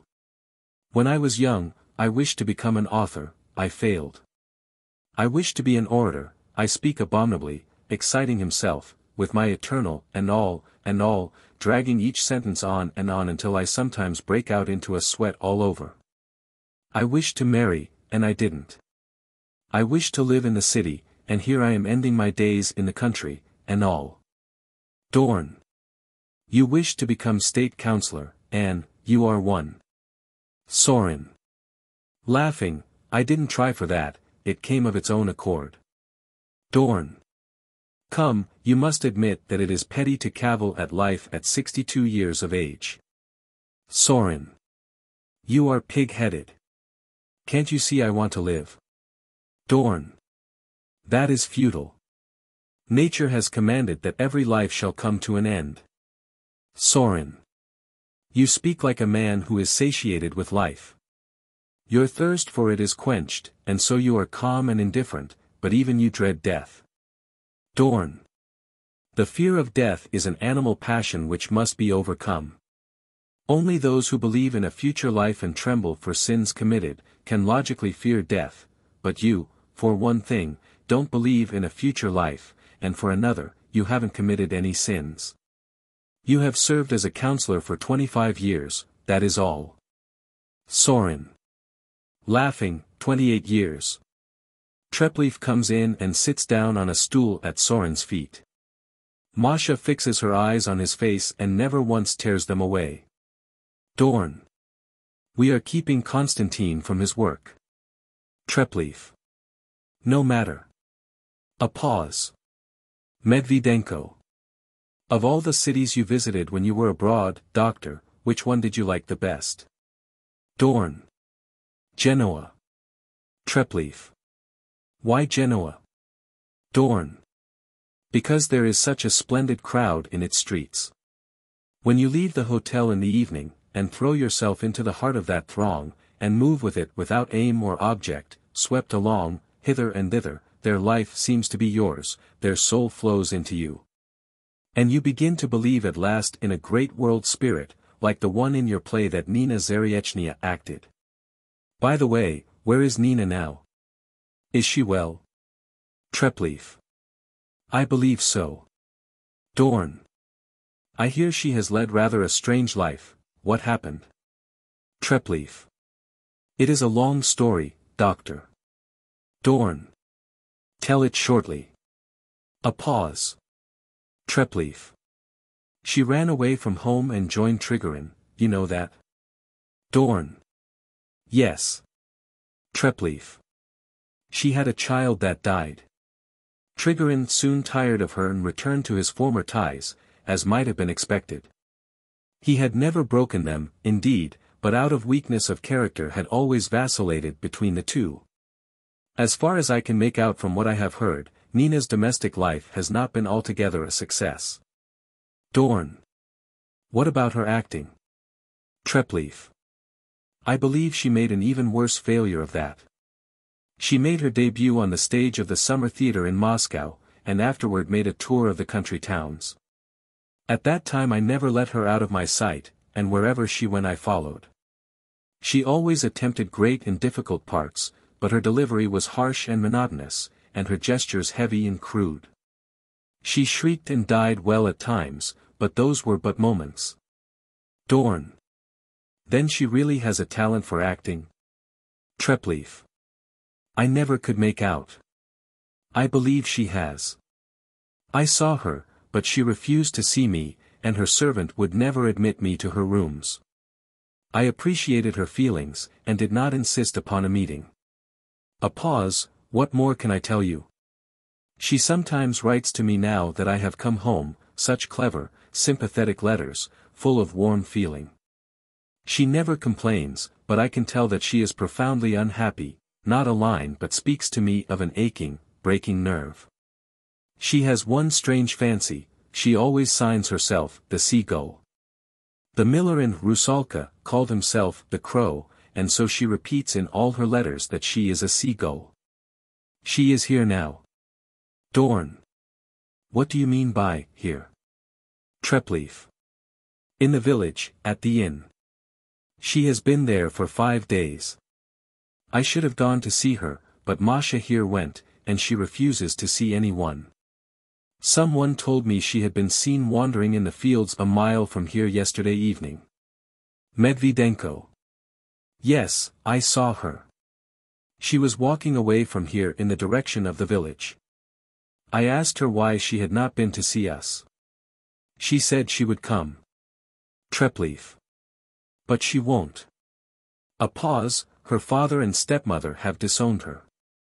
They have even put watchmen all around their estate to keep her away. He goes with the doctor toward the desk. How easy it is, doctor, to be a philosopher on paper, and how difficult in real life. Sorin. She was a beautiful girl. Even the state councillor himself was in love with her for a time. Dorn. You old Lovelace, you. Shamrafe's laugh is heard. Paulina. They are coming back from the station. Treplev. Yes, I hear my mother's voice. Arkadina and Trigorin come in, followed by Shamrafe. Shamrafe. We all grow old and wither, my lady, while you alone, with your light dress, your gay spirits, and your grace, keep the secret of eternal youth. Arkadina. You are still trying to turn my head, you tiresome old man. Trigorin. To Sorin, how do you do, Peter? What, still ill? How silly of you.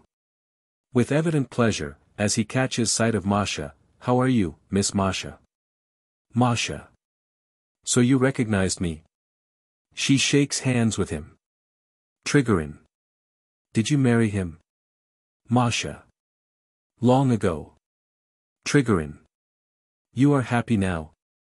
He bows to Dorn and Medvedenko, and then goes hesitatingly toward Treplev. Your mother says you have forgotten the past and are no longer angry with me. Treplev gives him his hand. Arkadina. To her son, here is a magazine that Boris has brought you with your latest story in it. Treplev. To Trigorin, as he takes the magazine, many thanks, you are very kind. Trigorin. Your admirers all send you their regards. Everyone in Moscow and St. Petersburg is interested in you, and all ply me with questions about you. They ask me what you look like, how old you are, whether you are fair or dark. For some reason they all think that you are no longer young, and no one knows who you are, as you always write under an assumed name. You are as great a mystery as the man in the iron mask. Treplev. Do you expect to be here long? Trigorin.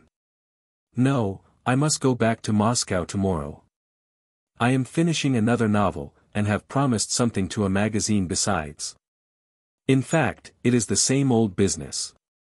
During their conversation Arkadina and Paulina have put up a card table in the center of the room. Shamrafe lights the candles and arranges the chairs, then fetches a box of lotto from the cupboard. Trigorin. The weather has given me a rough welcome. The wind is frightful. If it goes down by morning I shall go fishing in the lake, and shall have a look at the garden and the spot, do you remember, where your play was given? I remember the piece very well, but should like to see again where the scene was laid. Masha. To her father, Father, do please let my husband have a horse. He ought to go home. Shamrafe.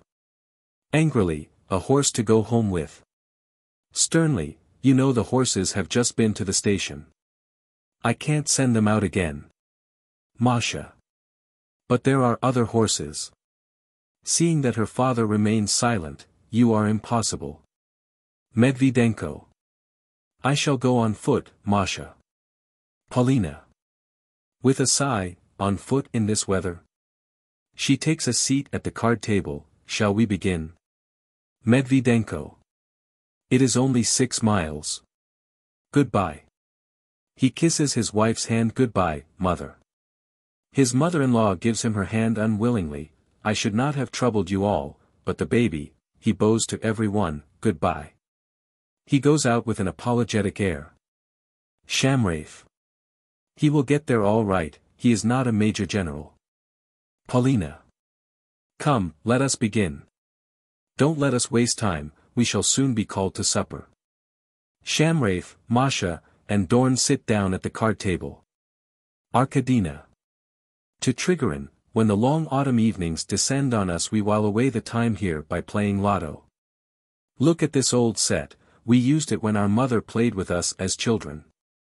Don't you want to take a hand in the game with us until supper time? She and Trigorin sit down at the table. It is a monotonous game, but it is all right when one gets used to it. She deals 3 cards to each of the players. Treplev. Looking through the pages of the magazine, he has read his own story, and hasn't even cut the pages of mine. He lays the magazine on his desk and goes toward the door on the right, stopping as he passes his mother to give her a kiss. Arkadina. Won't you play, Konstantin? Treplev. No, excuse me please, I don't feel like it. I am going to take a turn through the rooms. He goes out. Masha. Are you all ready? I shall begin. 22. Arkadina. Here it is. Masha. 3. Dorn. Right. Masha. Have you put down 3? 8. 81. 10. Shamrafe. Don't go so fast. Arkadina. Could you believe it? I am still dazed by the reception they gave me in Kharkov. Masha. 34. The notes of a melancholy waltz are heard. Arkadina. The students gave me an ovation, they sent me 3 baskets of flowers, a wreath, and this thing here. She unclasps a brooch from her breast and lays it on the table. Shamrafe. There is something worthwhile. Masha. 50. Dorn. 50, did you say? Arkadina. I wore a perfectly magnificent dress, I am no fool when it comes to clothes. Paulina. Konstantin is playing again, the poor boy is sad. Shamrafe. He has been severely criticized in the papers. Masha. 77. Arkadina. They want to attract attention to him. Trigorin. He doesn't seem able to make a success, he can't somehow strike the right note. There is an odd vagueness about his writings that sometimes verges on delirium. He has never created a single living character. Masha. 11. Arkadina. Are you bored, Peter? A pause, he is asleep. Dorn. The counselor is taking a nap. Masha. 7. 90. Trigorin. Do you think I should write if I lived in such a place as this, on the shore of this lake? Never. I should overcome my passion, and give my life up to the catching of fish. Masha. 28. Trigorin. And if I caught a perch or a bass, what bliss it would be. Dorn. I have great faith in Konstantin. I know there is something in him. He thinks in images, his stories are vivid and full of color, and always affect me deeply. It is only a pity that he has no definite object in view. He creates impressions, and nothing more, and one cannot go far on impressions alone. Are you glad, madam, that you have an author for a son? Arkadina. Just think, I have never read anything of his, I never have time. Masha. 26. Treplev comes in quietly and sits down at his table. Shamrafe. To Trigorin, we have something here that belongs to you, sir. Trigorin. What is it? Shamrafe. You told me to have the Seagull stuff that Mr. Konstantin killed some time ago.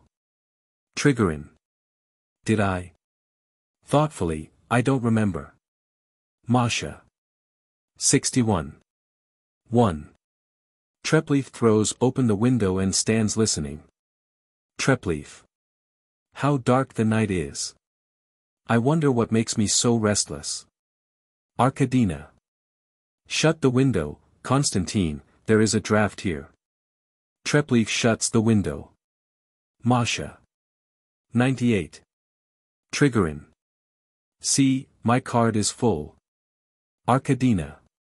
Gaily, bravo. Bravo. Shamrafe. Bravo. Arkadina. Wherever he goes and whatever he does, that man always has good luck. She gets up, and now, come to supper. Our renowned guest did not have any dinner today. We can continue our game later. To her son, come, Konstantin, leave your writing and come to supper. Treplev. I don't want anything to eat, mother, I am not hungry. Arkadina. As you please. She wakes Sorin, come to supper, Peter. She takes Shamrafe's arm, let me tell you about my reception in Kharkov.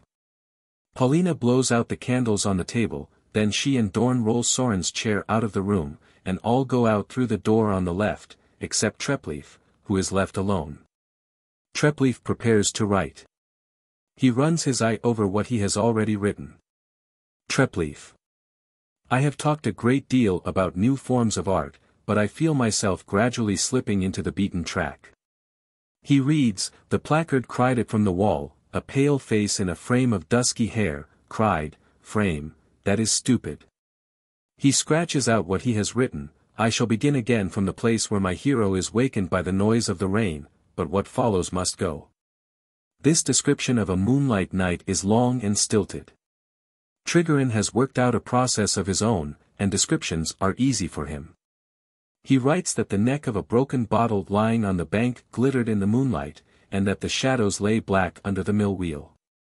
There you have a moonlight night before your eyes, but I speak of the shimmering light, the twinkling stars, the distant sounds of a piano melting into the still and scented air, and the result is abominable.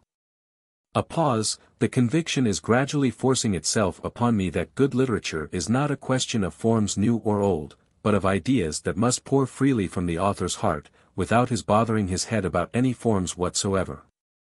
A knock is heard at the window nearest the table. What was that? He looks out of the window. I can't see anything. He opens the glass door and looks out into the garden. I heard someone run down the steps. He calls, who is there? He goes out, and is heard walking quickly along the terrace. In a few minutes he comes back with Nina Zaryechnia. Oh, Nina, Nina. Nina lays her head on Treplev's breast and stifles her sobs. Treplev.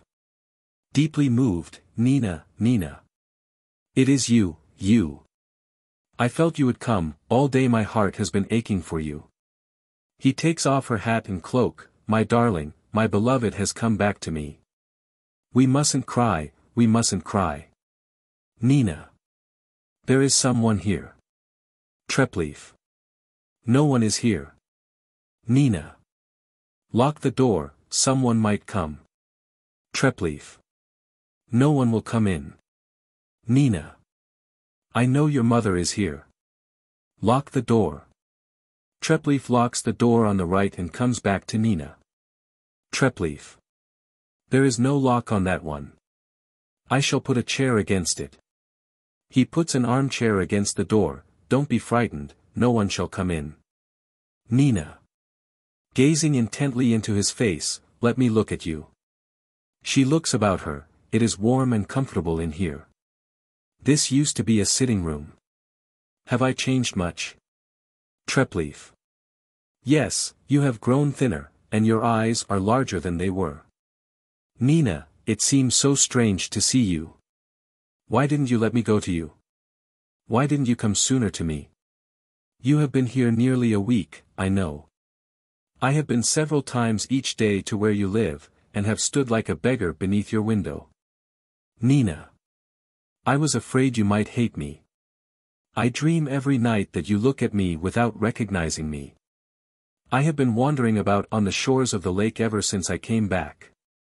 I have often been near your house, but I have never had the courage to come in. Let us sit down. They sit down, let us sit down and talk our hearts out. It is so quiet and warm in here. Do you hear the wind whistling outside? As Turgenev says, happy is he who can sit at night under the roof of his home, who has a warm corner in which to take refuge. I am a seagull, and yet, no. She passes her hand across her forehead. What was I saying? Oh, yes, Turgenev. He says, and God help all houseless wanderers. She sobs. Treplev. Nina. You are crying again, Nina. Nina. It is all right. I shall feel better after this. I have not cried for 2 years. I went into the garden last night to see if our old theater were still standing. I see it is. I wept there for the first time in 2 years, and my heart grew lighter, and my soul saw more clearly again. See, I am not crying now. She takes his hand in hers. So you are an author now, and I am an actress. We have both been sucked into the whirlpool. My life used to be as happy as a child's. I used to wake singing in the morning. I loved you and dreamt of fame, and what is the reality? Tomorrow morning early I must start for Eltz by train in a third-class carriage, with a lot of peasants, and at Eltz the educated tradespeople will pursue me with compliments. It is a rough life. Treplev. Why are you going to Eltz? Nina. I have accepted an engagement there for the winter. It is time for me to go. Treplev. Nina, I have cursed you, and hated you, and torn up your photograph, and yet I have known every minute of my life that my heart and soul were yours forever. To cease from loving you is beyond my power. I have suffered continually from the time I lost you and began to write, and my life has been almost unendurable. My youth was suddenly plucked from me then, and I seem now to have lived in this world for 90 years. I have called out to you, I have kissed the ground you walked on, wherever I looked I have seen your face before my eyes, and the smile that had illumined for me the best years of my life. Nina. Despairingly, why does he talk to me like this? Treplev. I am quite alone, unwarmed by any attachment. I am as cold as if I were living in a cave. Whatever I write is dry and gloomy and harsh. Stay here, Nina, I beseech you, or else let me go away with you. Nina quickly puts on her coat and hat. Treplev. Nina, why do you do that? For God's sake, Nina. He watches her as she dresses. A pause. Nina. My carriage is at the gate. Do not come out to see me off. I shall find the way alone. Weeping, let me have some water. Treplev hands her a glass of water. Treplev. Where are you going? Nina. Back to the village. Is your mother here? Treplev. Yes, my uncle fell ill on Thursday, and we telegraphed for her to come. Nina. Why do you say that you have kissed the ground I walked on? You should kill me rather. She bends over the table, I am so tired. If I could only rest. She raises her head, I am a seagull, no, I am an actress. She hears Arkadina and Trigorin laughing in the distance, runs to the door on the left and looks through the keyhole, he is there too. She goes back to Treplev, well, no matter. He does not believe in the theater. He used to laugh at my dreams, so that little by little I became downhearted and ceased to believe in it too. Then came all the cares of love, the continual anxiety about my little one, so that I soon grew trivial and spiritless, and played my parts without meaning. I never knew what to do with my hands, and I could not walk properly or control my voice. You cannot imagine the state of mind of one who knows as he goes through a play how terribly badly he is acting. I am a seagull, no, that is not what I meant to say. Do you remember how you shot a seagull once? A man chanced to pass that way and destroyed it out of idleness. That is an idea for a short story, but it is not what I meant to say. She passes her hand across her forehead, what was I saying? Oh, yes, the stage. I have changed now. Now I am a real actress. I act with joy, with exaltation, I am intoxicated by it, and feel that I am superb. I have been walking, and thinking, ever since I have been here, and I feel the strength of my spirit growing in me every day. I know now, I understand at last, Konstantin, that for us, whether we write or act, it is not the honor and glory of which I have dreamt that is important, it is the strength to endure. One must know how to bear one's cross, and one must have faith.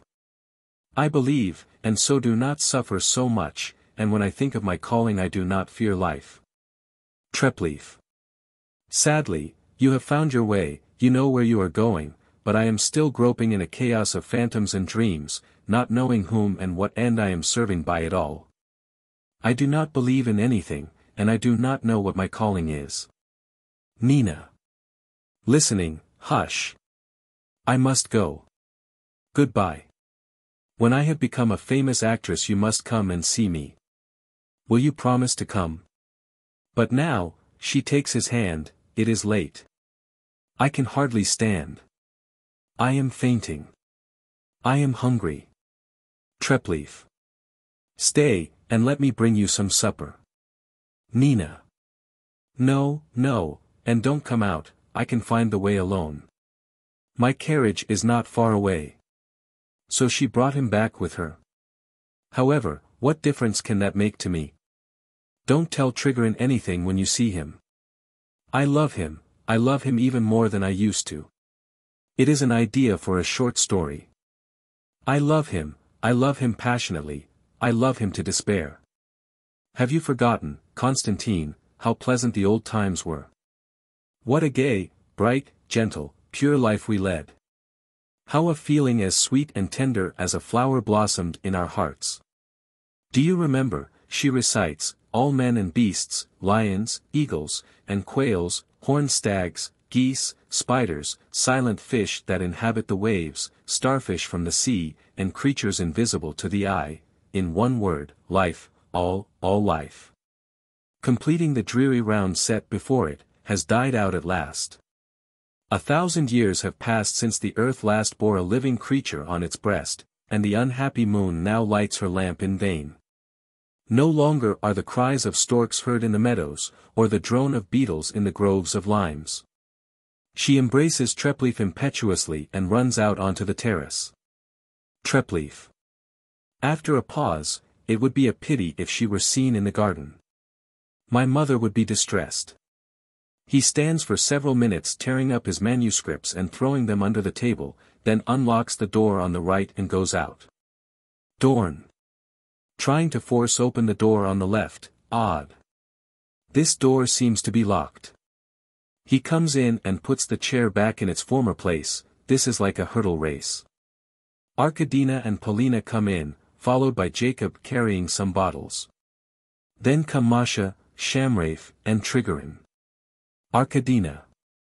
Put the claret and the beer here, on the table, so that we can drink while we are playing. Sit down, friends. Polina. And bring the tea at once. She lights the candles and takes her seat at the card table. Shamraeff leads Trigorin to the cupboard. Shamraeff.